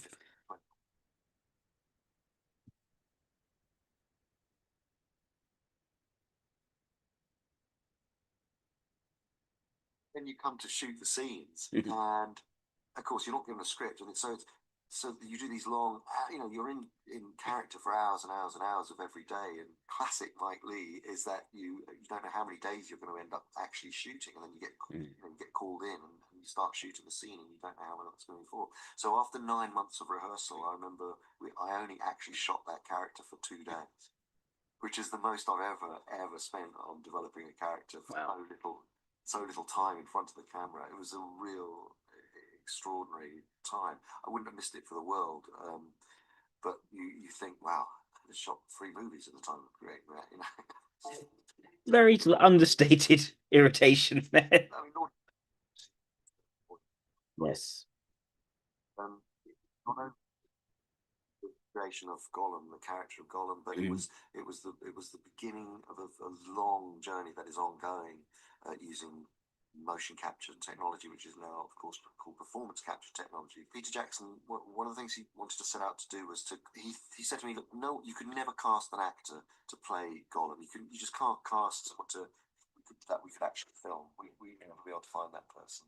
So we're going to use this. We're going to manifest him on screen as a CG character, but we want an actor to be there present for, firstly, to act opposite the actors playing Sam and Frodo, so they're not having to imagine it. Because of course this was during a time where normally CG characters were put in afterwards and actors had to act against a tennis ball and a stick. But because of the way that the relationship of Gollum to the other 2 characters work, he's often driving the scenes, he's often tearing them apart, the dynamics, he's very interactive with them, and so there was no way that would work if they had to imagine what this other character was thinking. When we started to work on the film, this technology was sort of to one side, because the first part of the process of playing Gollum was acting on set with my fellow actors on location. In fact, the very, very first day I ever shot on Lord of the Rings was the last part of the 3rd movie, where Gollum is leading Sam and Frodo up into Mount Doom, and that was, because the principal photography for all 3 films took place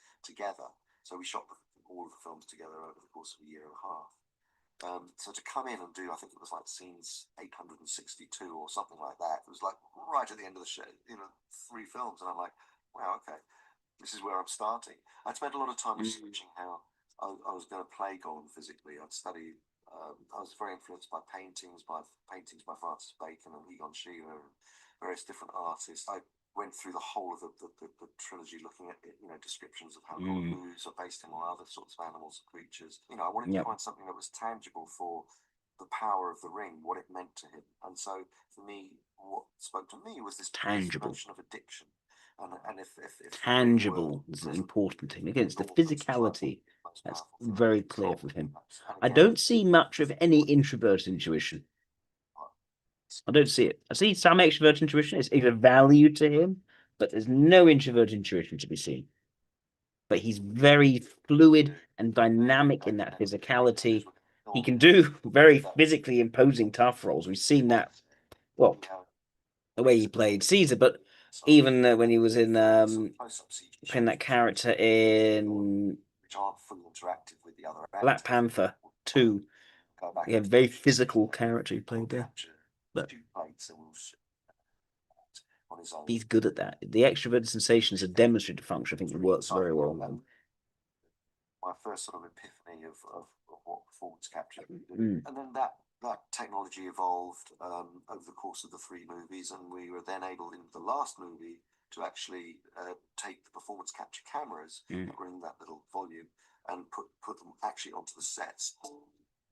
13 going on, but a really moving script. It was a great cast. I don't like this interview very structured. It's not, again, there's no depth. There's no depth here. I want something. An audition changed cinema forever.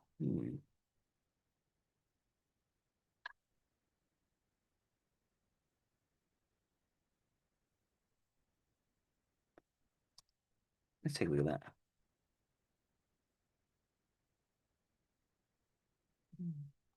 Best virtual performances. Of course. Hi everybody, my name's Andy Serkis, and I'm delighted to receive this award on behalf of everybody who brought Gollum to life. It is a complete marriage of skills.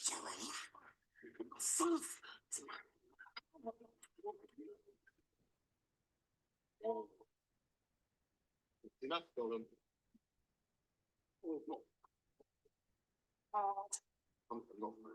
As you may already know, this is Andy Serkis. My balls, excuse my French, are in iron vice. Corporate, twisting and squeezing like a bunch of dominatrix is on steroids, and now Lucy is presenting her own redesign without you. Will you tell me what's going on, please? And he really knows how to act as anything. You and you killed my family. He can act as an ape. He's a very good actor. A giant ape. A baby ape. A Gollum impersonating Theresa May. Again, it's the physicality is what makes it work. With motion capture.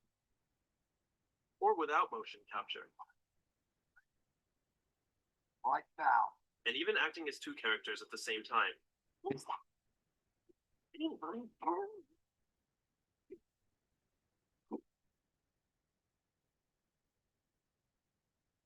Creative. This new company.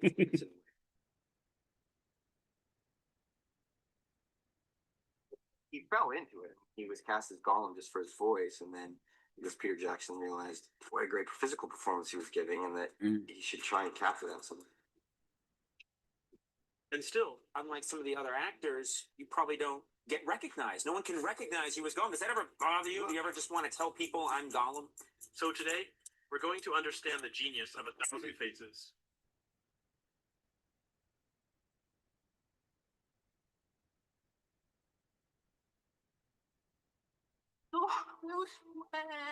Basically, Free Andy Serkis. do good voice work. Because at that point, we thought we were just looking for a voice actor. So let me put it this way. Imagine it's 1998, and you're an actor trying to advance your career, and suddenly, your agent calls to tell you that you've got an audition for a trilogy of major blockbuster movies adapted from a famous book. That's something. He didn't create the technology. He didn't advance that of his own volition. It's more he found himself in this role, and he was so good at performing in it that he basically made it a thing. Here's where it gets interesting. To prepare for the audition, Serkis approached it with a seriousness that no one attributed to 3D characters back in that time. Andy resented that fact. He resented the fact that people didn't honor the work he was doing while we were shooting it. Andy Serkis, he's playing a strange guy in tights. I remember Sean saying to me, "But am I supposed to act with you?" Because I remember him looking past me, and I was going, "Sean, you know, come on, let's, you know, hey, I'm here for you, buddy. You know, act with me here."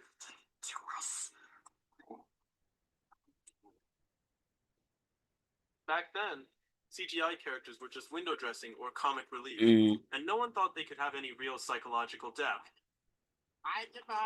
But Serkis truly committed himself to studying every aspect of Gollum's psychology and how this would be reflected in his mannerisms, speech, and movements. He genuinely grasped Gollum's nature as an addict, but also as a soul in constant suffering. And he crafted his voice from every ordinary input. So for me, it all came from the physicality, from a psychological kind of trying to underpin him psychologically before I could really get to where I needed to be for the audition. So something about his voice had to be generated involuntarily, and I wanted to find something that made that sound happen. Such focus on physicality with him. awareness of his body and how to contort it in the way that he wants to. He's masterful at it.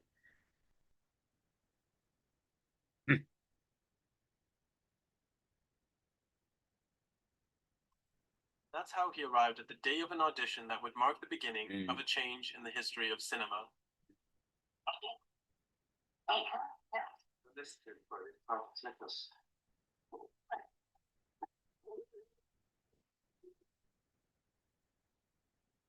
When you watch this casting of this innocent Andy Serkis who had no idea what his career would become, inevitably the question arises, why bother so much with Gollum's facial performance if it wasn't going to be seen? And it was really in that audition that I came to realize something that had never really occurred to me, and that the voice and the facial expressions and the energy are related. But I think the question is misdirected. Yes. Serkis doesn't make that facial performance in addition to the voice. He does it almost as a side effect. He couldn't achieve that perfect Gollum voice if he didn't fully embody the character. And it's thanks to that attitude that Peter Jackson was so enamored with his performance and had the will to capture it no matter what. Andy is performing with Elijah and Sean.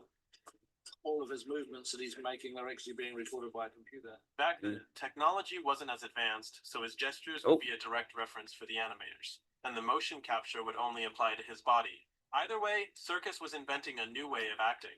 This is brilliant. This is amazing. This is a tool which enables the actor to become anything you want to be. You know, it's brilliant. Andy totally earned his right to be Gollum the hard way, because he was coming into a situation where none of us really thought we needed Andy. And it is an acting method that would continue to evolve for years, allowing Serkis to perfect his performance as Gollum and exploit it 12 years later in The Hobbit, where perhaps the only thing superior to the original trilogy is, well, Gollum, for technological reasons. Yep. Such progress, however, only materialized in 2005 with King Kong. If you're wondering who spearheaded this advancement, well, you know the answer. Kind of a big day for us. We're gonna have Andy Serkis. Very good. Scared. He's so insane. He's not a human. Oh, goodness, he actually looked like that when he's doing it. Amazing. But also performance capture. Roland was very vulnerable. Animators copied the facial expressions, but this time we used a system called facial motion capture. This time, Serkis's gestures would be directly translated into Kong's animation, marking a fundamental step forward in the development of his technique.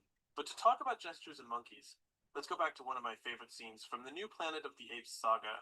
Do you have any idea what your mercy would do to us?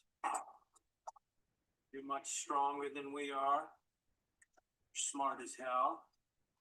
No matter what you say, you'd eventually replace us. That's the law of nature. It's a dialogue between Caesar and the Colonel in that sort of ape concentration camp. It starts with Caesar confronting the Colonel for killing his defenseless family, and the Colonel justifying himself The medic had a theory. by explaining that the virus has become a threat to humanity. The virus that every human survivor still carries suddenly changed. Mutated. And what I love about this scene is Caesar's reaction.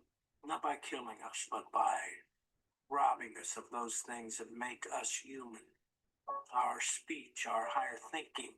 First, we have a 27-second long shot of the Colonel explaining what this virus mutation entails, then a shot of Caesar reacting, with a surprise that helps us identify with him because we too are surprised. You talk about mercy. What could you have done? And then, after a reverse shot of the Colonel, we see Caesar's final reaction. It was a moment of clarity for me. And this is the shot that fascinates me, because The basic usage of performance capture is, so you see it on screen, you will see the apes, but they're apes which are infused with the heart and soul of an actor's performance. you see, throughout the movies, we've seen the apes evoke different types of emotions, like fear, anger, joy, pain, surprise, or disgust. What psychologist Paul Ekman would call primary expressions. These expressions are universal. Emotion looks the same whether you're a suburban housewife or a suicide bomber. The truth is written on all our faces. And yes, he's the guy Lie Timmy is based on. He's lying. But we're not going too much in that direction. The thing is, these are the first emotions we start to see in Caesar. And not only are they more primitive emotions, but they're also easier for an actor to evoke because they're universal and easier to identify. But something different is happening here. It was a moment of clarity for me. I realized With a multitude of small gestures that communicate what is going through Caesar's mind.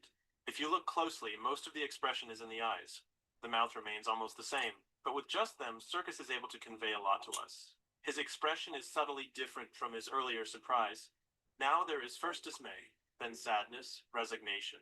And finally, his eyes shift slightly as if he is processing the information with deep concern. And I don't want to switch to lie to me mode now, but I don't believe you have to be an expert in nonverbal communication to understand this. it was a moment of clarity. See, this extroverted ethics, I think, is strongest area and extroverted sensation.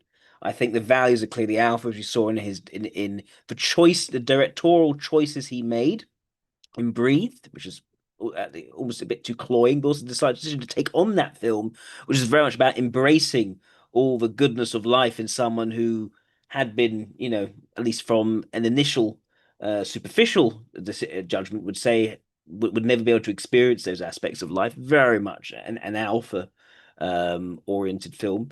Yeah, the extroverted ethics being a leading function, I think makes a lot of sense from this, but also the fluidity of both extroverted and introverted sensation, with extroverted intuition being something which is valued and no real sign of introverted intuition. He's not deep. There's not, even though we asked him about Catholicism, he likes the culture of Catholicism, but he's also gone a bit sort of atheist about it. Doesn't really think about anything deep in terms of one's purpose or anything. He's not introverted. He doesn't do that. And for those reasons, I think ESC makes the most sense for Andy Serkis. Right. Let's move on to the fourth person, Jacques Derrida. If anyone wants me to type anyone else, please feel free to queue up by sending a super chat for minimum of $20, saying the name of the person you want me to type, and I'll have a look at them as well. So please, if you'd like me to type anyone else tonight, please queue them up. But I'll now move to Jacques Derrida. Thank you, Captain Thunder. Right, Jacques Derrida, the philosopher.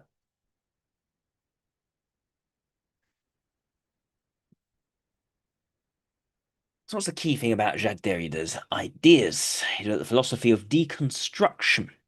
He utilized a number of his texts, which was developed through close readings of the linguistics of Ferdinand de Saussure and Husserlian and Heideggerian phenomenology. One of the major figures associated with post-structuralism and postmodern philosophy. So this is not very concrete, not very physical, not tangible, quite the opposite. Published over 40 books, you have hundreds of essays and public presentations, so he's quite a prolific writer. Significant influence on the humanities and social sciences, including philosophy, literature, law, anthropology, historiography, applied linguistics, social linguistics, psychoanalysis, music, architecture, and political theory. So a broad range of influences. For the last 2 decades of his life, he was professor in humanities in California.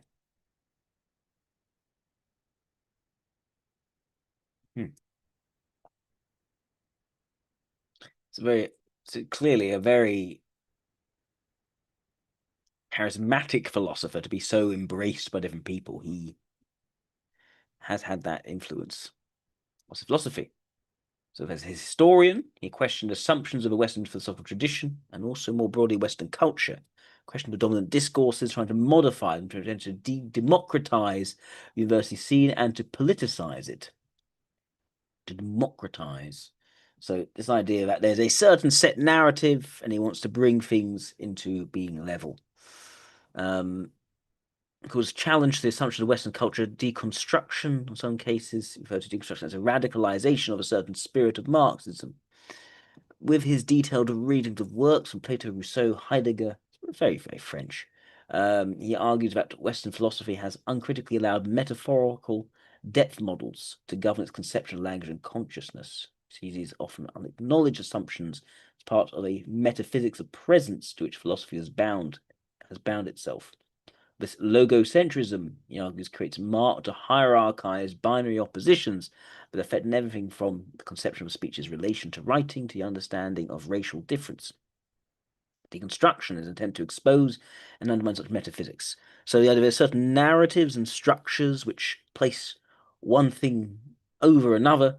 It's the sort of the way that language and other sort of binaries have entered into it, and by by calling them out, by saying these are the things actually at play here and shaping our perceptions, we can now create a more fair or perhaps more accurate understanding. It says constructed around binary oppositions, which all speech has to articulate if it tends to make any sense whatsoever. This approach to text is, in a broad sense, influenced by semiology of Fernando Saussure. Beyond Fowler's structuralism, positive that terms get their meaning in reciprocal determination with other terms inside language. It was quoted a famous assertion, which appears in an essay on Rousseau, a statement that there is no outside text. There's no outside text. Critics have been accused of mistranslating the phrase in French, especially written, there is nothing outside the text, and of having widely disseminated this translation to make it appear that he's suggesting that nothing exists but words.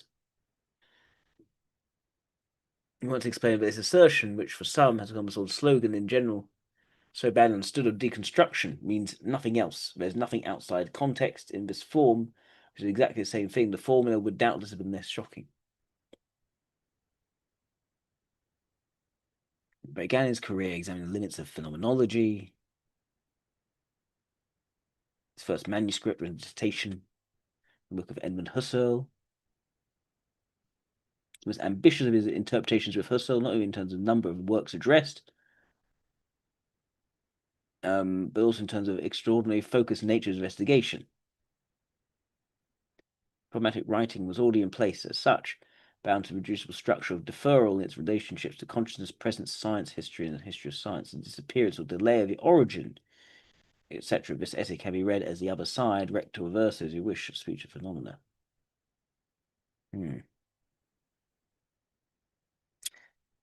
He came to 60, started writing and speaking publicly, addressing the most topical debates of the time. So he liked appearing in public and talking about this. The new and increasing fashionable movement of structuralism had widely favored successors of phenomenology. It said about Husserl 60 years earlier. So what is the main difference between phenomenology and structuralism? Phenomenology is less about how things are described, what structures are given to them. It's more about the naked experience itself and the nature of that. Structuralism, on the other hand, is how elements of human culture are said by their relation to a broader system, and try to uncover these patterns in order to view how people think. It's inherently in structuralism is more of an introverted logic and more detached way of viewing information, whereas phenomenology goes to the lived experience itself. Must not structure have a genesis, and must not the origin, the point of genesis, be already structured in order for it to be the genesis of something. Every structural synchronic phenomenon has a history, and the structure cannot be understood without understanding its genesis at the same time. In order that there be a movement or potential, which cannot be some pure unity or simplicity, must already be articulated, complex, so that from it a diachronic process can emerge.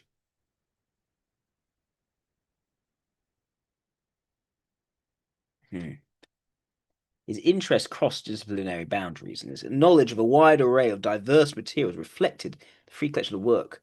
There's another thing. This points, I think, okay, first of all, more likely NT, not necessarily, but almost certainly intuitive, but one who's very comfortable with introverted logic.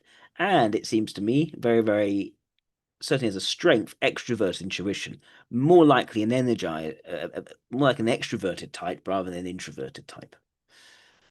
Comfortable speaking in public on a wide range of different fields. He says, without Husserl and Heidegger, would not have said a single word. Questions asked in his essays are, what is meaning?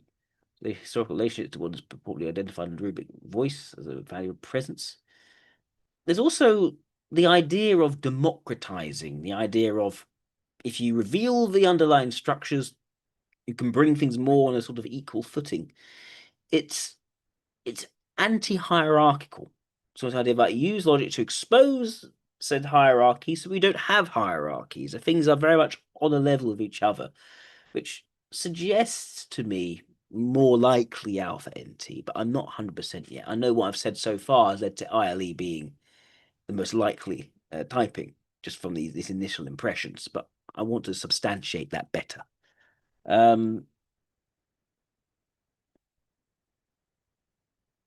Selection of 3 books elaborate his theoretical framework. There's an attempt to approach the very heart of Western intellectual tradition, characterizing tradition as a search for a transcendental being that serves the origin of or guarantor of meaning. Ground the meaning relations constitutive of the world of a world in an instance that itself lies outside all relationality. Referred to by Heidegger as logocentrism.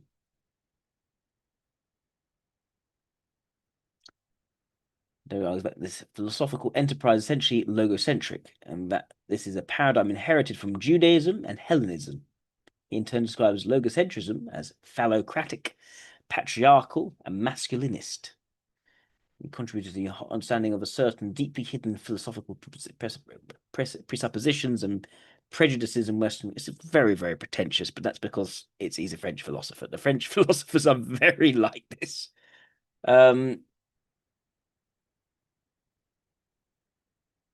Right. Political and ethical themes.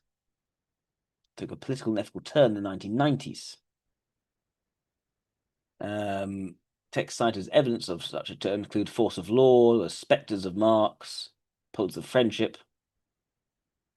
But Joe takes passage from the Bible, and Abraham sacrifices Isaac, from Soren Kierkegaard's Fear and Trembling.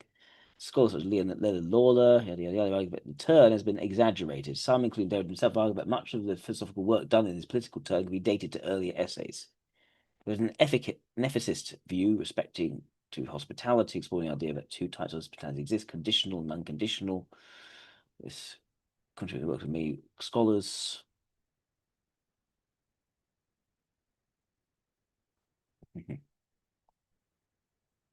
Living's funeral.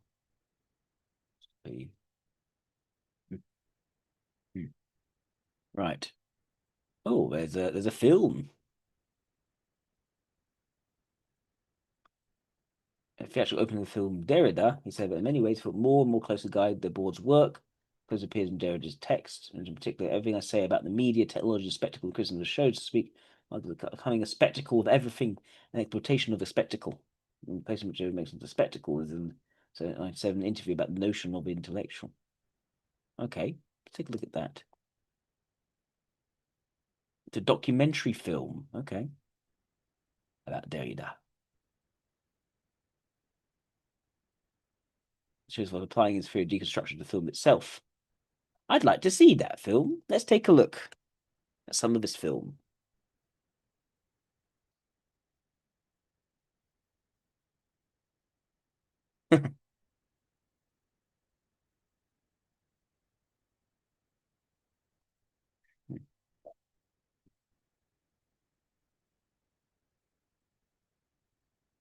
To see the actual Derrida rather than just a Wikipedia article.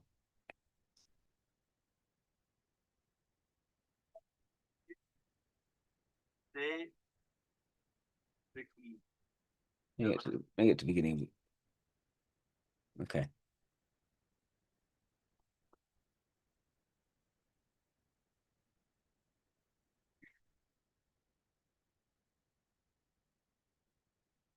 En général, j'essaie de distinguer entre le futur et l'avenir. Le futur, c'est ce qui, demain, tout à l'heure, siècle prochain, deviendra. Ce qui est deviendra. Donc, il y a le futur des programmes, le futur prévisible, predictable, programs, prescriptions, ce qui, en quelque sorte, peut être schedule, donc prévu. Et l'avenir, je préfère le mot avenir, to come, parce que ça se réfère à quelqu'un qui vient, à ce qui vient, et qui, venant, arrivant, n'est pas prévisible. Pour moi, c'est ça. Le vrai futur. Est unpredictable. Et l'autre qui vient sans que je puisse même l'attendre, sans que je puisse m'y attendre. Donc s'il y a du vrai futur au-delà du futur, c'est l'avenir en tant qu'il est la venue de l'autre, là où je ne peux pas le prévoir.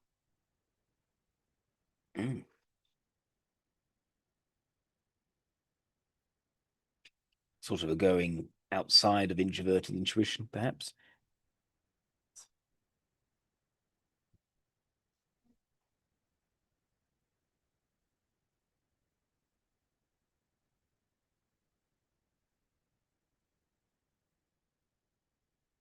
Królecie, które wydało myślicieli tej miary, co Husserl i Bergson, Wittgenstein i Heidegger, Ricoeur i Leibniz. Zdawałoby się, że ta sekwencja wielkich jest zamknięta. Któż mógłby równać się z nimi? Tymczasem na liście obecności wielkich tego stulecia nie może zabraknąć Jacques'a Derrida.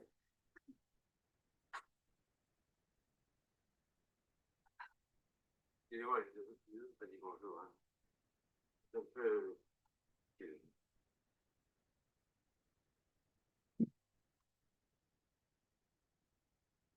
Likely not a sensory type, just from this little bit.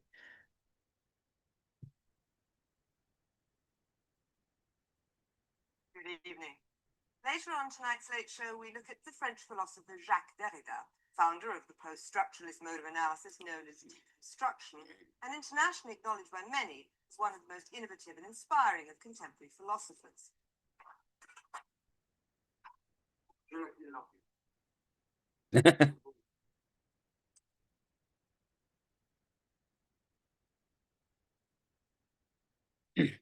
Not good with the placement of physical objects in his home.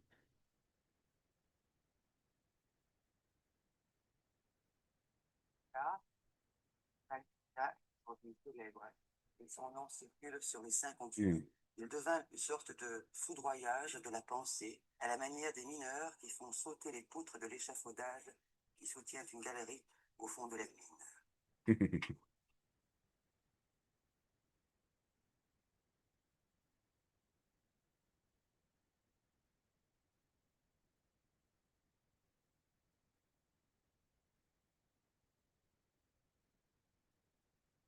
Okay, can we get to something a bit more substantial?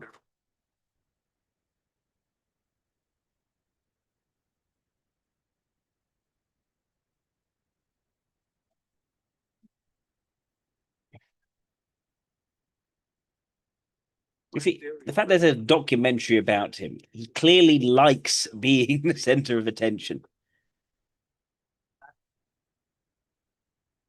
He's not a private man.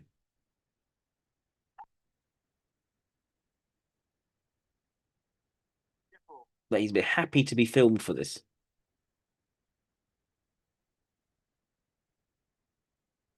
She sees everything around him. She's totally blind. Like the image of the philosopher who falls in the well, you say? Yes. While looking at the star. Oh, he's the star.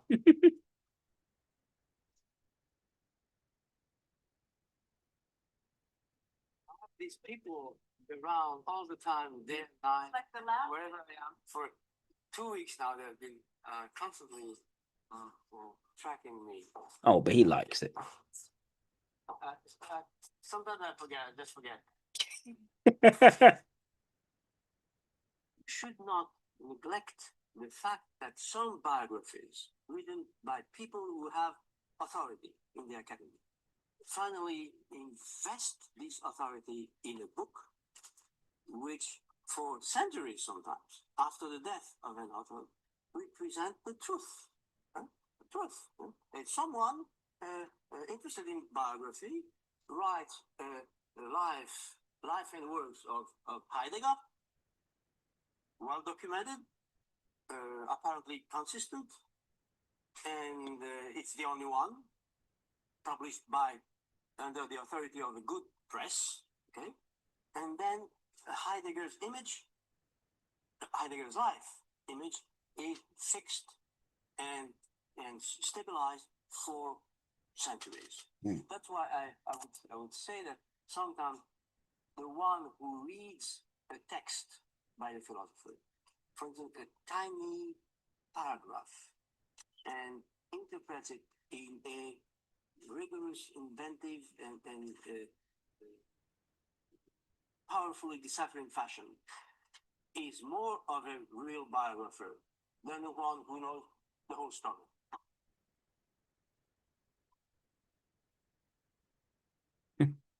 This is the blue jacket I have.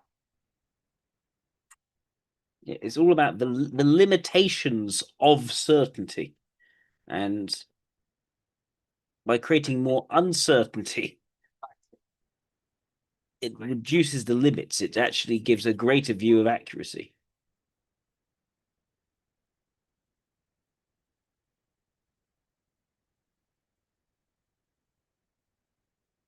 As you know, traditional philosophy excludes biography, considers biography as something external to philosophy.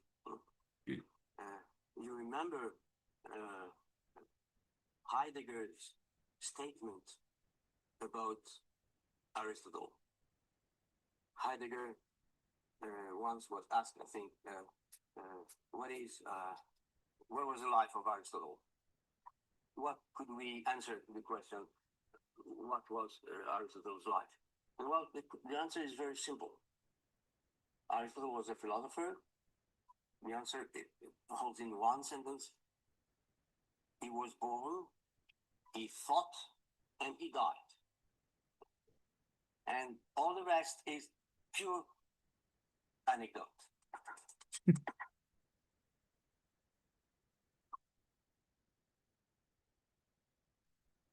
His mother's grave is profane. His parents never read any of his books. He cries out, "Mommy, I'm scared," every night until she lets him sleep on a sofa near them. One side of his face is paralyzed for 3 weeks, leaving his eye open continuously, unblinking. His father composes his own death notice shortly before he dies of cancer. He is expelled from school. Whoever made this documentary is obsessed with Derrida. After the prophet alive that isn't on his birth certificate. He fails his first entry. Okay, I don't know, just watch him walking. Philosophical axiom, classical philosophical axiom, according to which a philosopher should not present himself or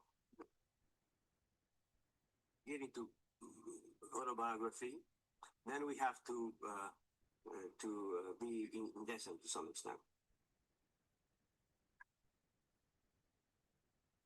He's having his hair cut. So what? Goodness.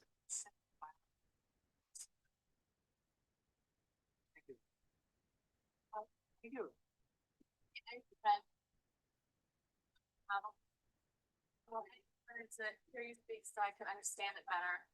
Start reading about sort of negative theology and discourse. And I was wondering if there was any connection between you said he was a Christian, but I was wondering if there was any connection between that and say Hebrew. Yes, a number of conditions. That is complicated.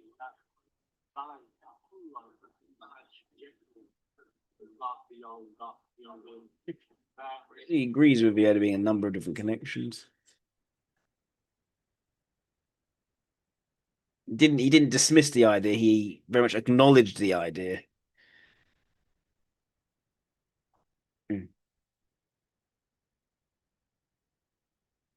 Avant d'essayer de répondre à cette question, je voudrais faire une remarque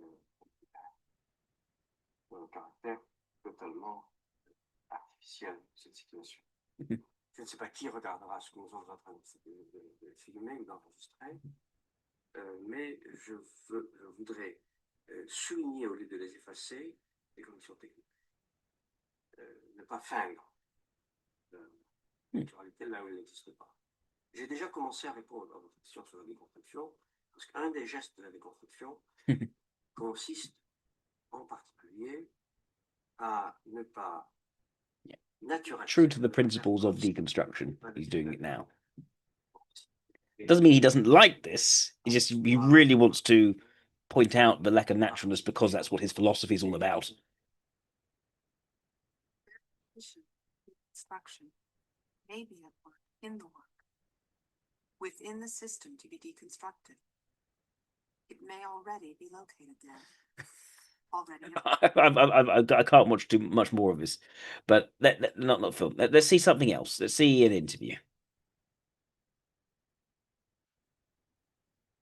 React on American attitude on sign. Let's see that. Well, that's interesting. Example, thought to myself that Seinfeld, which is America's most popular ever sitcom, Seinfeld. Do you know of the Seinfeld sitcom in America? If you think of a classic American, Jerry Seinfeld made this sitcom about a group of people living together.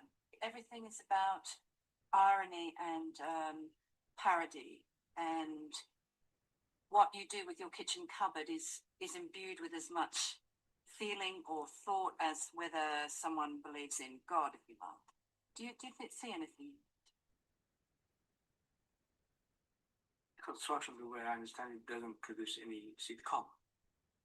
And if sitcom is this and this, the people who watch this think that deconstruction is this, the only advice I have to give them is just read, stop watching sitcom, and try and do your homework and read. Right, is anything better than that?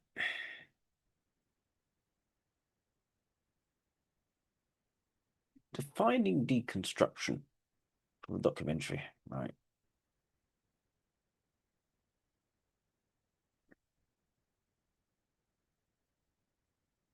Conversation with Jacques Derrida could be good.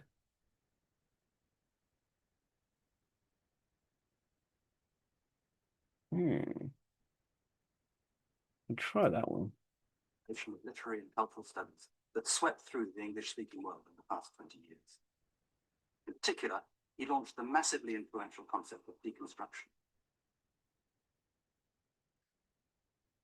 Deconstruction is an approach to reading and listening, which rather than trying to uncover an author's essential argument or underlying intention, attends instead to the shifting and contradictory patterns that play on the surface of the text. Derridian deconstruction has many enemies, and it's been accused of undermining Western values and the very idea of the human subject, leaving only relativism or nihilism in their place.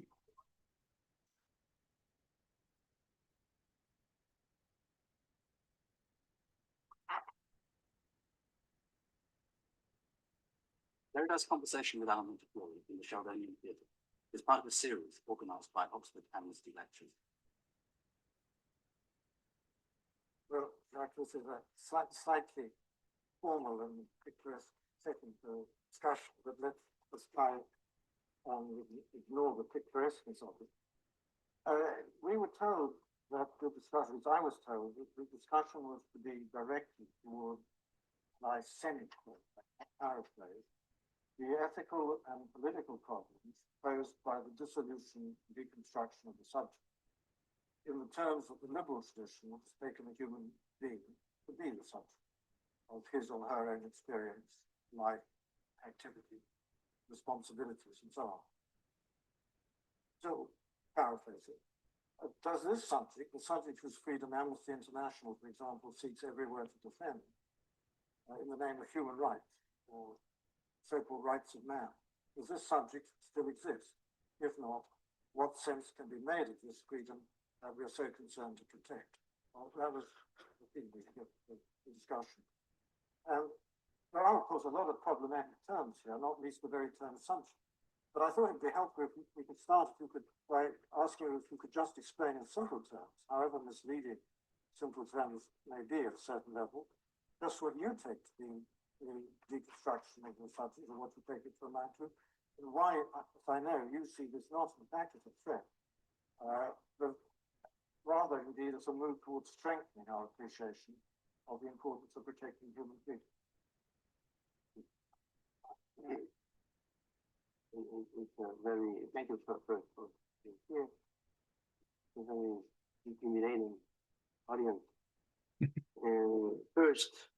I thought when I was honored by the invitation that the format of the discussion would be more appropriate than the formal lecture. And I think I made a mistake because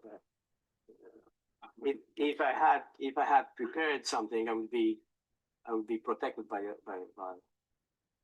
written text. So I wanted to come here unprotected, just totally vulnerable to questions from the floor. And I've just been told that there would be no questions from the floor. So that's the first threat to human rights. Now, I'll try nevertheless to answer simple questions. Of course, I don't know to what extent the word deconstruction of the subject is familiar to all of you. It's deconstruction is an ugly and difficult word, and I'll try to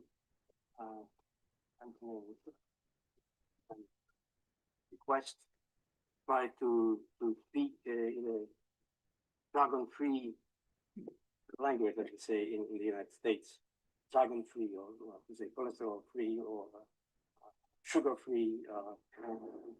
So jargon-free language. First of all, I would say that using one of the words, that deconstruction of the subject, if there is such a thing, which I doubt, can in no case amount to dissolution of the subject. Deconstruction doesn't mean, to me, dissolution, which means that when you deconstruct, and I'll try to explain what I mean by that, when you deconstruct anything, you simply do not destroy or dissolve or cancel the legitimacy of what you're deconstructing. Right. In that case, deconstructing the subject, if there is such a thing, would mean first to analyze historically in a genealogical way, the formation and the different layers which have built, so to speak, the concept.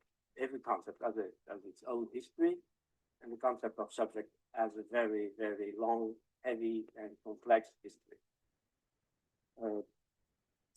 First, for instance, in the English tradition, philosophical tradition, the word subject is not used the same way, or sometimes it's not used as a canonical concept. The way it is used in continental philosophy, in German philosophy, in French philosophy. So first we have to translate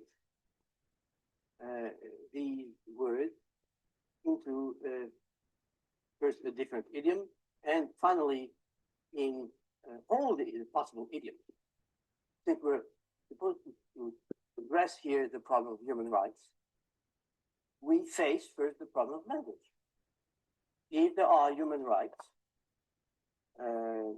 it means universally valid human rights, they should be accessible, understandable to everyone, whatever language they understand or they speak. Universal accessibility, some of his values coming through here.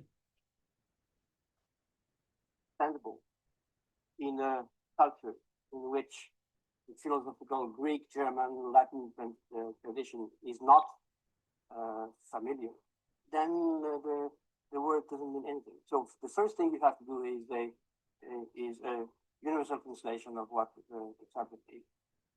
So deconstruction is first, among other things, the genealogical analysis of the trajectory through which the concept has been built, used, legitimized, and so on and so forth. In say just a few words about this tradition, what we call a subject was first in it's the Aristotelian tradition, the hypokaimenon, the substance, something which is underneath, identical to itself, and different from the different properties, qualities, attributes. It is the center of an identity. Everything which occurs to a subject is an event which occurs to it, but which doesn't constitute it. So the subject is something identical to itself, cannot be divided, and can be counted as one. Now, when you deconstruct the subject, you analyze all the assumptions, the hidden assumptions, which are implied in the philosophical or the ethical or the juridical or the political use of the concept of subject. Now, as you know, the human right, or what we call the human right, is a set of concepts, laws, requirements, which were not given in nature from the beginning. It has been a long conquest, a long battle to formulate what the human rights are, should be, and it's in the process of this constitution of the human rights that the concept of subject has been referred to. From the Aristotelian tradition and the Cartesian tradition, the ego cogito, and then the Kantian I think. When Kant says the I think, ich denke, must accompany all my representations, and whatever experience I have or I make, it is referred to as subject, to an I which says all. I, and the I is supposed to be the subject, identical to itself, and always intact under all circumstances, in every culture, in every different empirical context. Right. Maybe see the next one, just to see the rest of his answer. Constructing the subject means being aware of those historical components. As you know, since we were here in the context of the battle fought by Amnesty International. Amnesty International refers itself in its very thought to a declaration of universal rights, the Universal Declaration of Human Rights. And as you know, this Declaration of Human Rights has itself a history. It hasn't been given for once. There has been a number of such declarations from the French Revolution on. But of course, in England, they or you. There's a lot of factual knowledge. He's very comfortable giving out that factual knowledge. He hasn't pre-prepared his answers, as he said. He's having me ask questions and then answering them.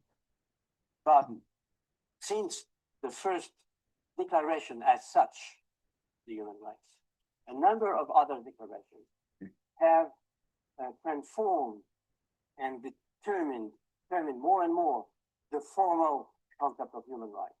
At the beginning, the human being was defined or determined as the owner of his or her own property, with no sexual determination. The right to work, for instance, was not inscribed in the first declaration.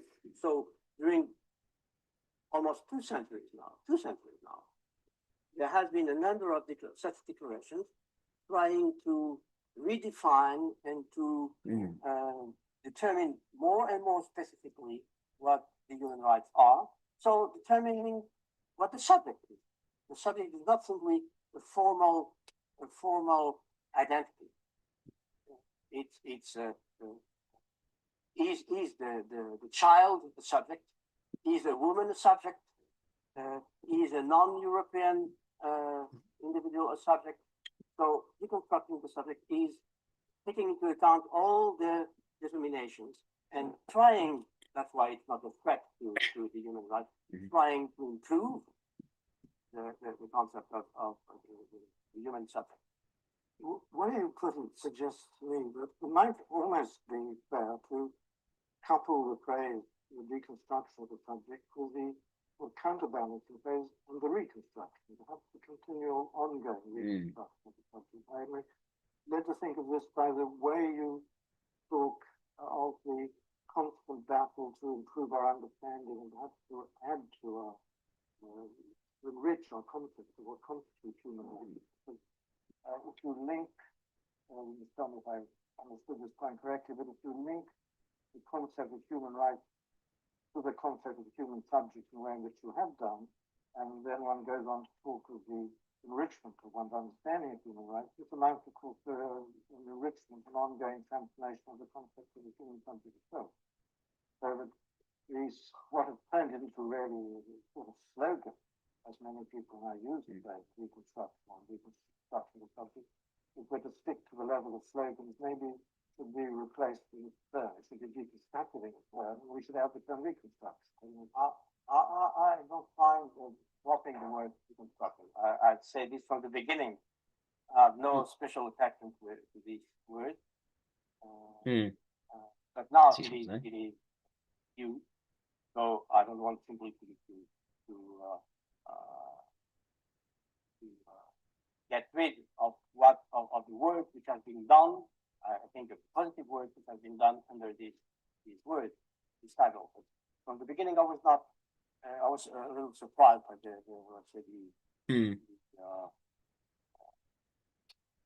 useful to know. So it's not that he is trying to destroy ideas, which is what's commonly attributed in criticism of him. It's not that he is aiming towards nihilism. He's trying to understand what led to these ideas being what they are, so they can so that their natures can then be understood, so they can then be improved. Let's see what else there is here. Let's look at some quotes. We'll mind some quotes.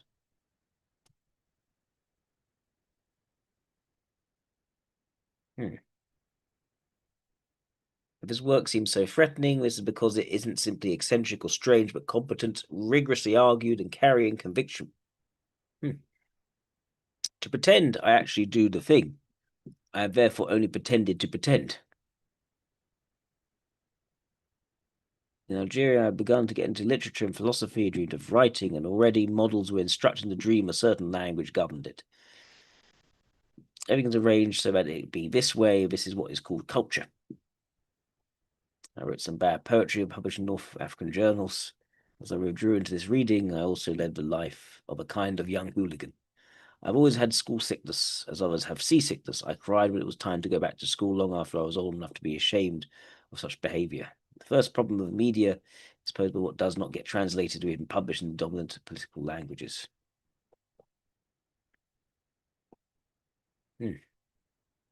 Also, you have to reckon with the implicit level of an accumulated reserve, thus with a very great number of relays, with the shared responsibility of these relays. That's what that means. They cannot cross the threshold of a teaching institution without physical symptoms in my chest or my stomach of discomfort or anxiety, and yet I have never left school. I became the stage for the great argument between Nietzsche and Rousseau. I was the extra, ready to take on all the roles. I never gave in to the temptation to be difficult just for the sake of being difficult. That would be too ridiculous. I've always had trouble recognizing myself in the features of the intellectual playing his political role according to the screenplay we are familiar with. His heritage deserves to be questioned. His critics organize and practice, in my case, a sort of obsessive personality cult, which philosophers should know how to question, above all to moderate. Let's have all born just once. Called normal were an ordeal. Nothing was handed me on the first try. Circle in terms of birth remain open, but this is a chance. Nothing a wound. Maybe discordant, poetic. The sentence kind of a system of rules for producing analogous things, plus an outline of methodology. Even pure idioms, I think there is naturally desire for whoever speaks or writes to sign in an idiomatic, irreplaceable manner.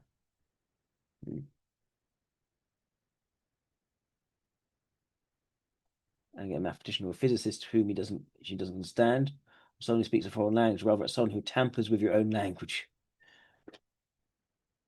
So as the opponents believe that I am too visible, that I'm a little too alive, my name echoes too much in the texts which they never claim to be inaccessible. Again, it's their extroverted ethics, I think, as a potentially as a mobilizing function. The precautions you take so the photograph will look like this or that. There comes a moment when their photograph surprises you. It's the other's gaze that wins out and decides. I think the overall theme looking at this is he understands structures, how structures affect meaning, how the nature of ideas is made with structure, and his role is to sort of play with that structure, and in doing so, reveal first of all what assumptions these ideas hinge on, but also making either the overly certain but limited, or the inaccessible accessible, democratizing it, so to speak. A little bit more into the democratizing aspect.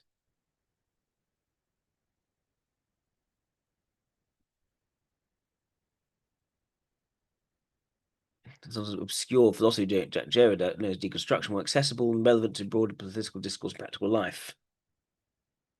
I often label his style as tortuous and obscurantist, contrasting with the clearer prose of earlier French. It is very obscurantist. I can agree with that. But that's not what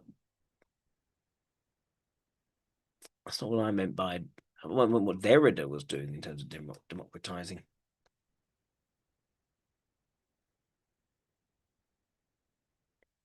There is a certain lack of clear principles for action. He's interested in sort of playing around the ideas, but less in terms of, okay, what are we doing with it? How are we moving forwards with this? Which I think makes some sense for Alpha. But I think what he disagrees with is that his approach is about deconstructing in terms of tearing things apart. He wants to understand what makes it up so it can actually be improved. He just doesn't do enough of the action and moving forwards himself. I think that's the misunderstanding people have of Derrida, at least what I've been able to gather from listening to him.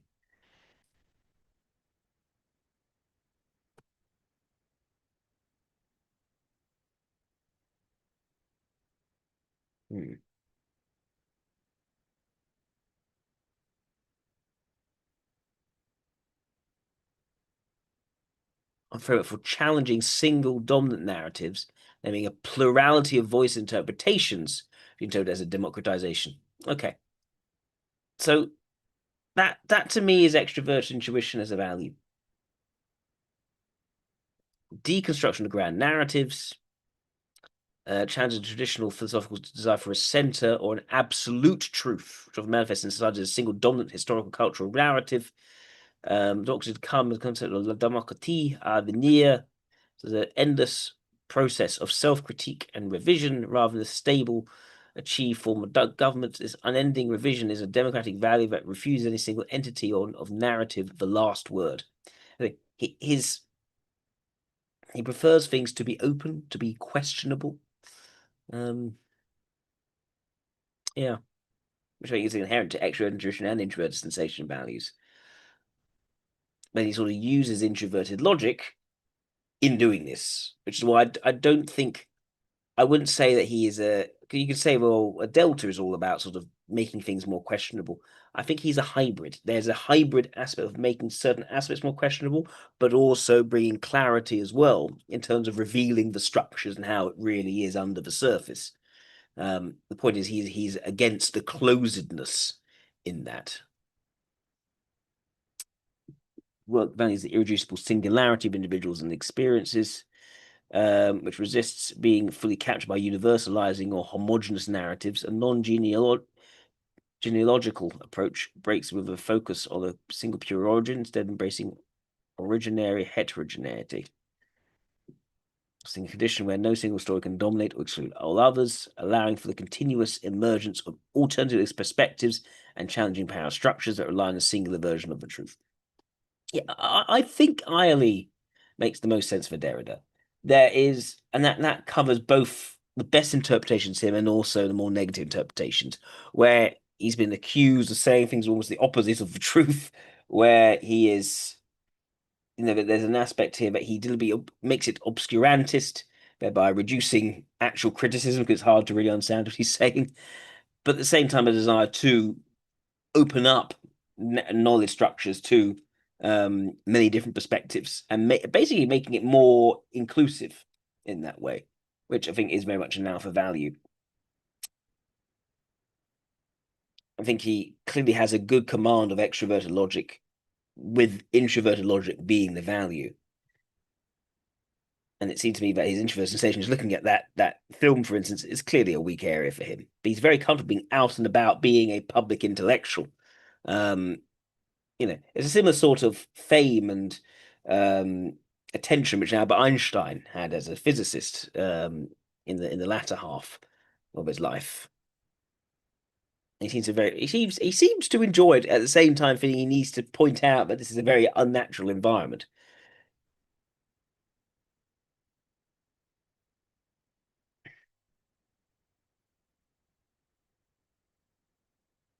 There's nothing outside the text. Suppose characters mean that nothing exists but language. Later there's no outside of text. There is nothing free of context.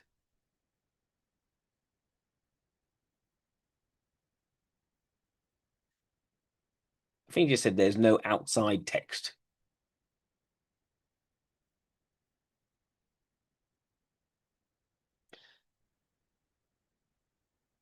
I think that's also there's again the mixture of the questionable and conclusive here. That's the introverted logic side. Everything can be looked at in terms of their structures. He's not anti-structure. He just is anti the limitations of certain structures.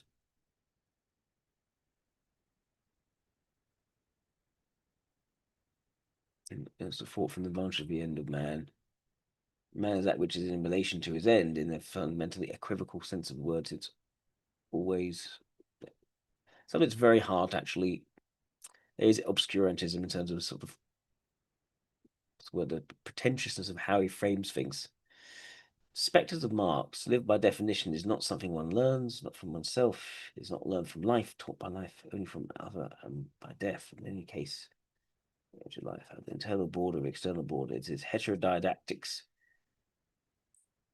The heterodidactics between life and death is Shakespeare well known. Chris Hanley shared the same passion. I've just learned this.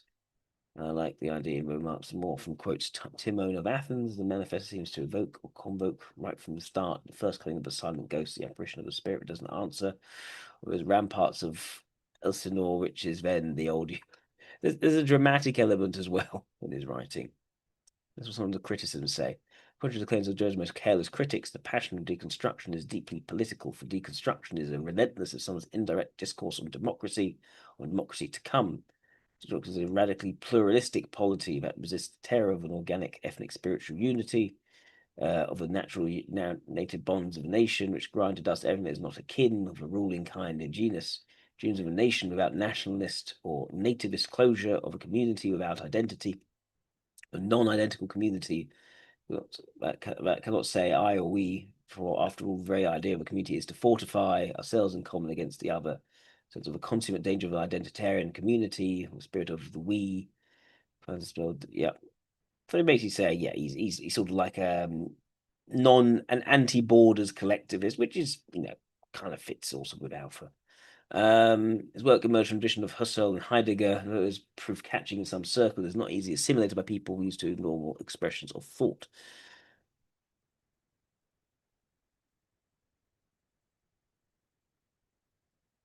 Special significance lies not in the fact that he was subversive, in the fact that he was an outright intellectual fraud, but he managed to dupe a startling number of highly educated people to believing he was onto something. Whoever dared is affirming, he was also simultaneously denying. From a logical perspective, the only way to read Derrida on his own terms is mentally to insert the phrase "or not" after every one of his statements. So there's a certain lack of willing to be pinned down on a particular approach, which also, again, I think makes sense for extrovert intuition.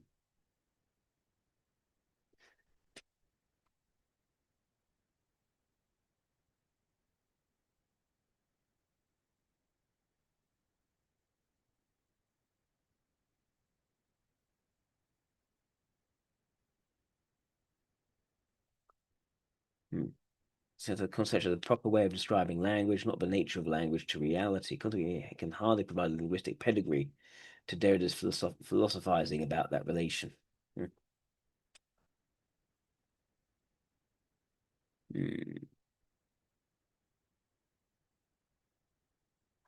Many French philosophers see in Derrida only cause of silent embarrassment. His antics had contributed significantly to the widespread impression that contemporary French philosophy is little more than an object of ridicule.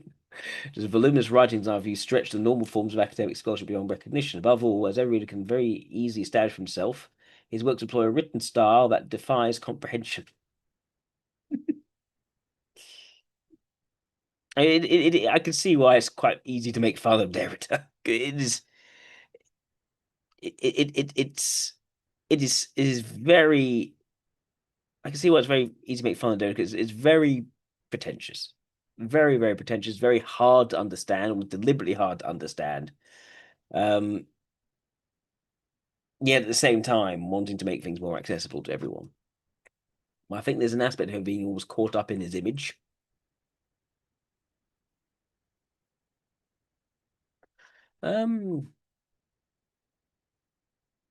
Let's see what else we can find about Derrida. I'm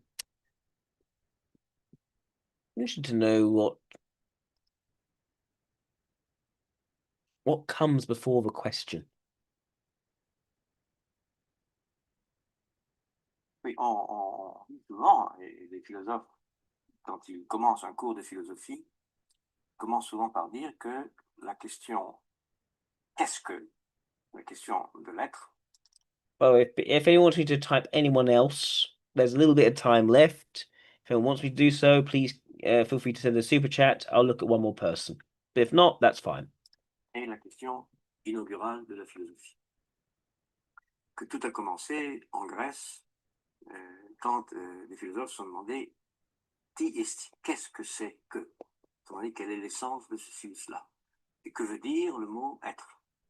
Alors cette tradition s'est prolongée naturellement, mais au fond la première question sur la question qui s'est imposée à moi à partir naturellement de lecture. Je ne l'ai pas inventé. La première question sur la question était celle-ci, elle était double en quelque sorte. Premièrement, est-ce que, comme on le dit si souvent, jusqu'à Heidegger compris, est-ce que la forme questionnante est la forme absolument privilégiée ou par excellence de la philosophie? Autrement dit, anti-privileging. Again, that's also inherently alpha. Comme le disent souvent aussi les philosophes. Est-ce qu'il n'y a pas, avant la question, de façon plus radicale, plus ancienne, plus profonde, un mouvement de pensée qui n'est pas questionnant, mais qui est au contraire une affirmation. Alors ça, c'est la première question sur la question qui s'est imposée à moi. Et ensuite, à supposer même que la première question de la philosophie concerne l'être, qu'est-ce que c'est, qu'est-ce que l'être, qu'est-ce que l'essence de ceci ou cela, que veut dire le mot être, est-ce qu'il n'y a pas un présupposé dans la façon dont on comprend l'être? Et là, c'est une question naturellement que je n'ai pas inventée, mais que j'ai héritée d'une certaine manière de Heidegger et que j'ai à ma manière réinterprétée. Heidegger soupçonne les philosophes grecs et toute la tradition en vérité d'avoir privilégié dans l'être l'étant, c'est-à-dire being, c'est-à-dire le présent, ou le participe présent, ou la présence de l'être. Autrement dit, est-ce qu'on n'a pas privilégié dans l'interprétation de l'être, dans la question qu'est-ce que, une modalité du temps qui est le présent, ou la présence du présent. Et dès lors qu'on soupçonne ce privilège de la présence du présent, ou ce privilège qui consiste à interpréter l'être d'abord comme la présence du présent, et donc le maintenant, est-ce qu'il n'y a pas beaucoup de graves conséquences qui suivent ce désir de présence, ce désir d'interpréter l'être comme présent?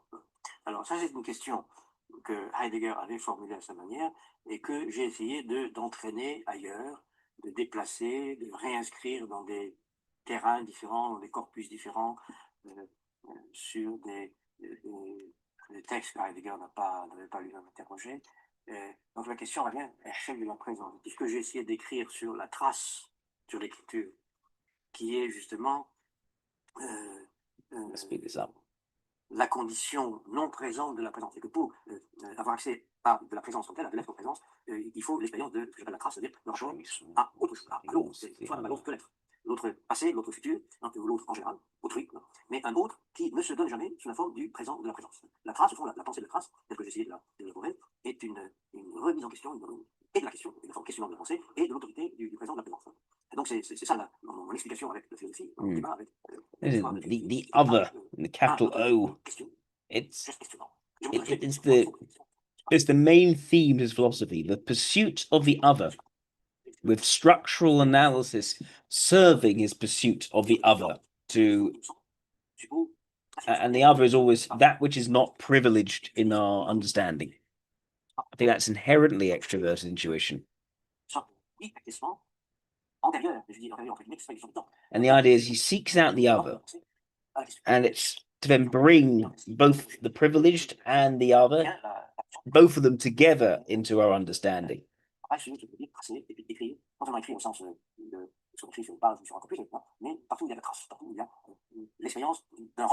À autre chose, de renvoi à l'autre, de renvoi à un autre présent, à un passé, à un futur, et quelquefois à un autre temporel qui est plus vieux que le passé ou à venir au-delà du futur. Le passé et le futur, en général, sont interprétés comme d'autres présents, un présent passé, un présent futur.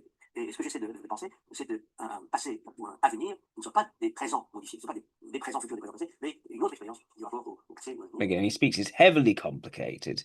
It's not simple. It's more complicated than it has to be. And I think, again, there's a certain lack of groundedness in him, which I think is the weakness of his introverted sensation.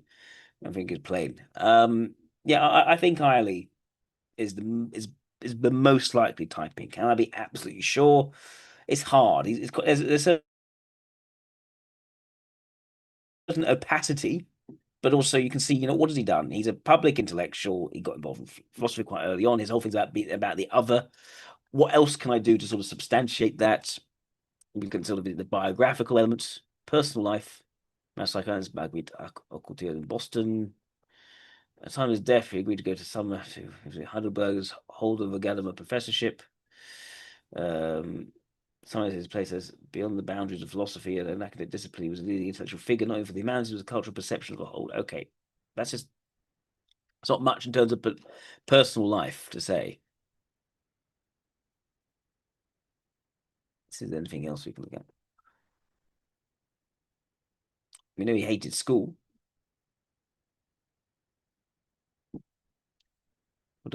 Different lycees. He skipped school for a year rather than attend the Jewish lycée formed by displaced teachers and students, stood about numerous football competitions, becoming a professional player. This adolescent period found in the works and the philosophers such as Rousseau, Nietzsche, and Guide, an instrument of revolt against family and society. Called Roman Supérieur, after failing the exam's first try, passed the second, graduated in 1952.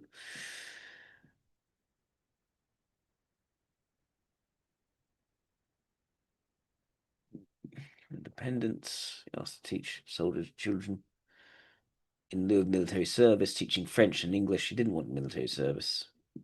The idea of teaching appealed to him. Taught philosophy at the Sorbonne, Suzanne Bachelard. A little bit of a permanent teaching position. Again, the association with Telquel. I mean, just went full in on academia.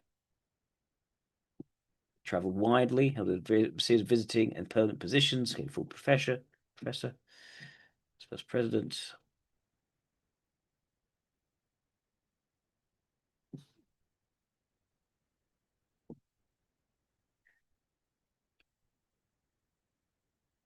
No take back what I've given. My papers will, of course, remain the property of UCI and the Special Collections Department of the Library. However, it goes without saying that the spirit, which is the constitution of these archives, seriously don't direct net to my commitments. I regret having made them and reduced them from the person. his death, his widow, his sons, to copy these as archives shared at the Institute of Contemporary Publishing Art in France. As he had sued and to get manuscripts and correspondence from Derrida's widow and children, but they believed the philosopher had promised to see Irvine's collection, although it dropped the suit.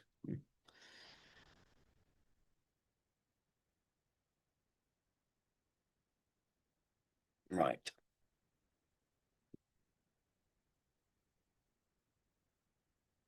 Yep, I think highly. All right, so that is everyone for today. Thank you to those who made a super chat. Thank you to everyone else for tuning in as well. And yes, I'll see you again, not this Wednesday coming, but the Wednesday after. Anyway, have a lovely evening, everyone. Bye-bye.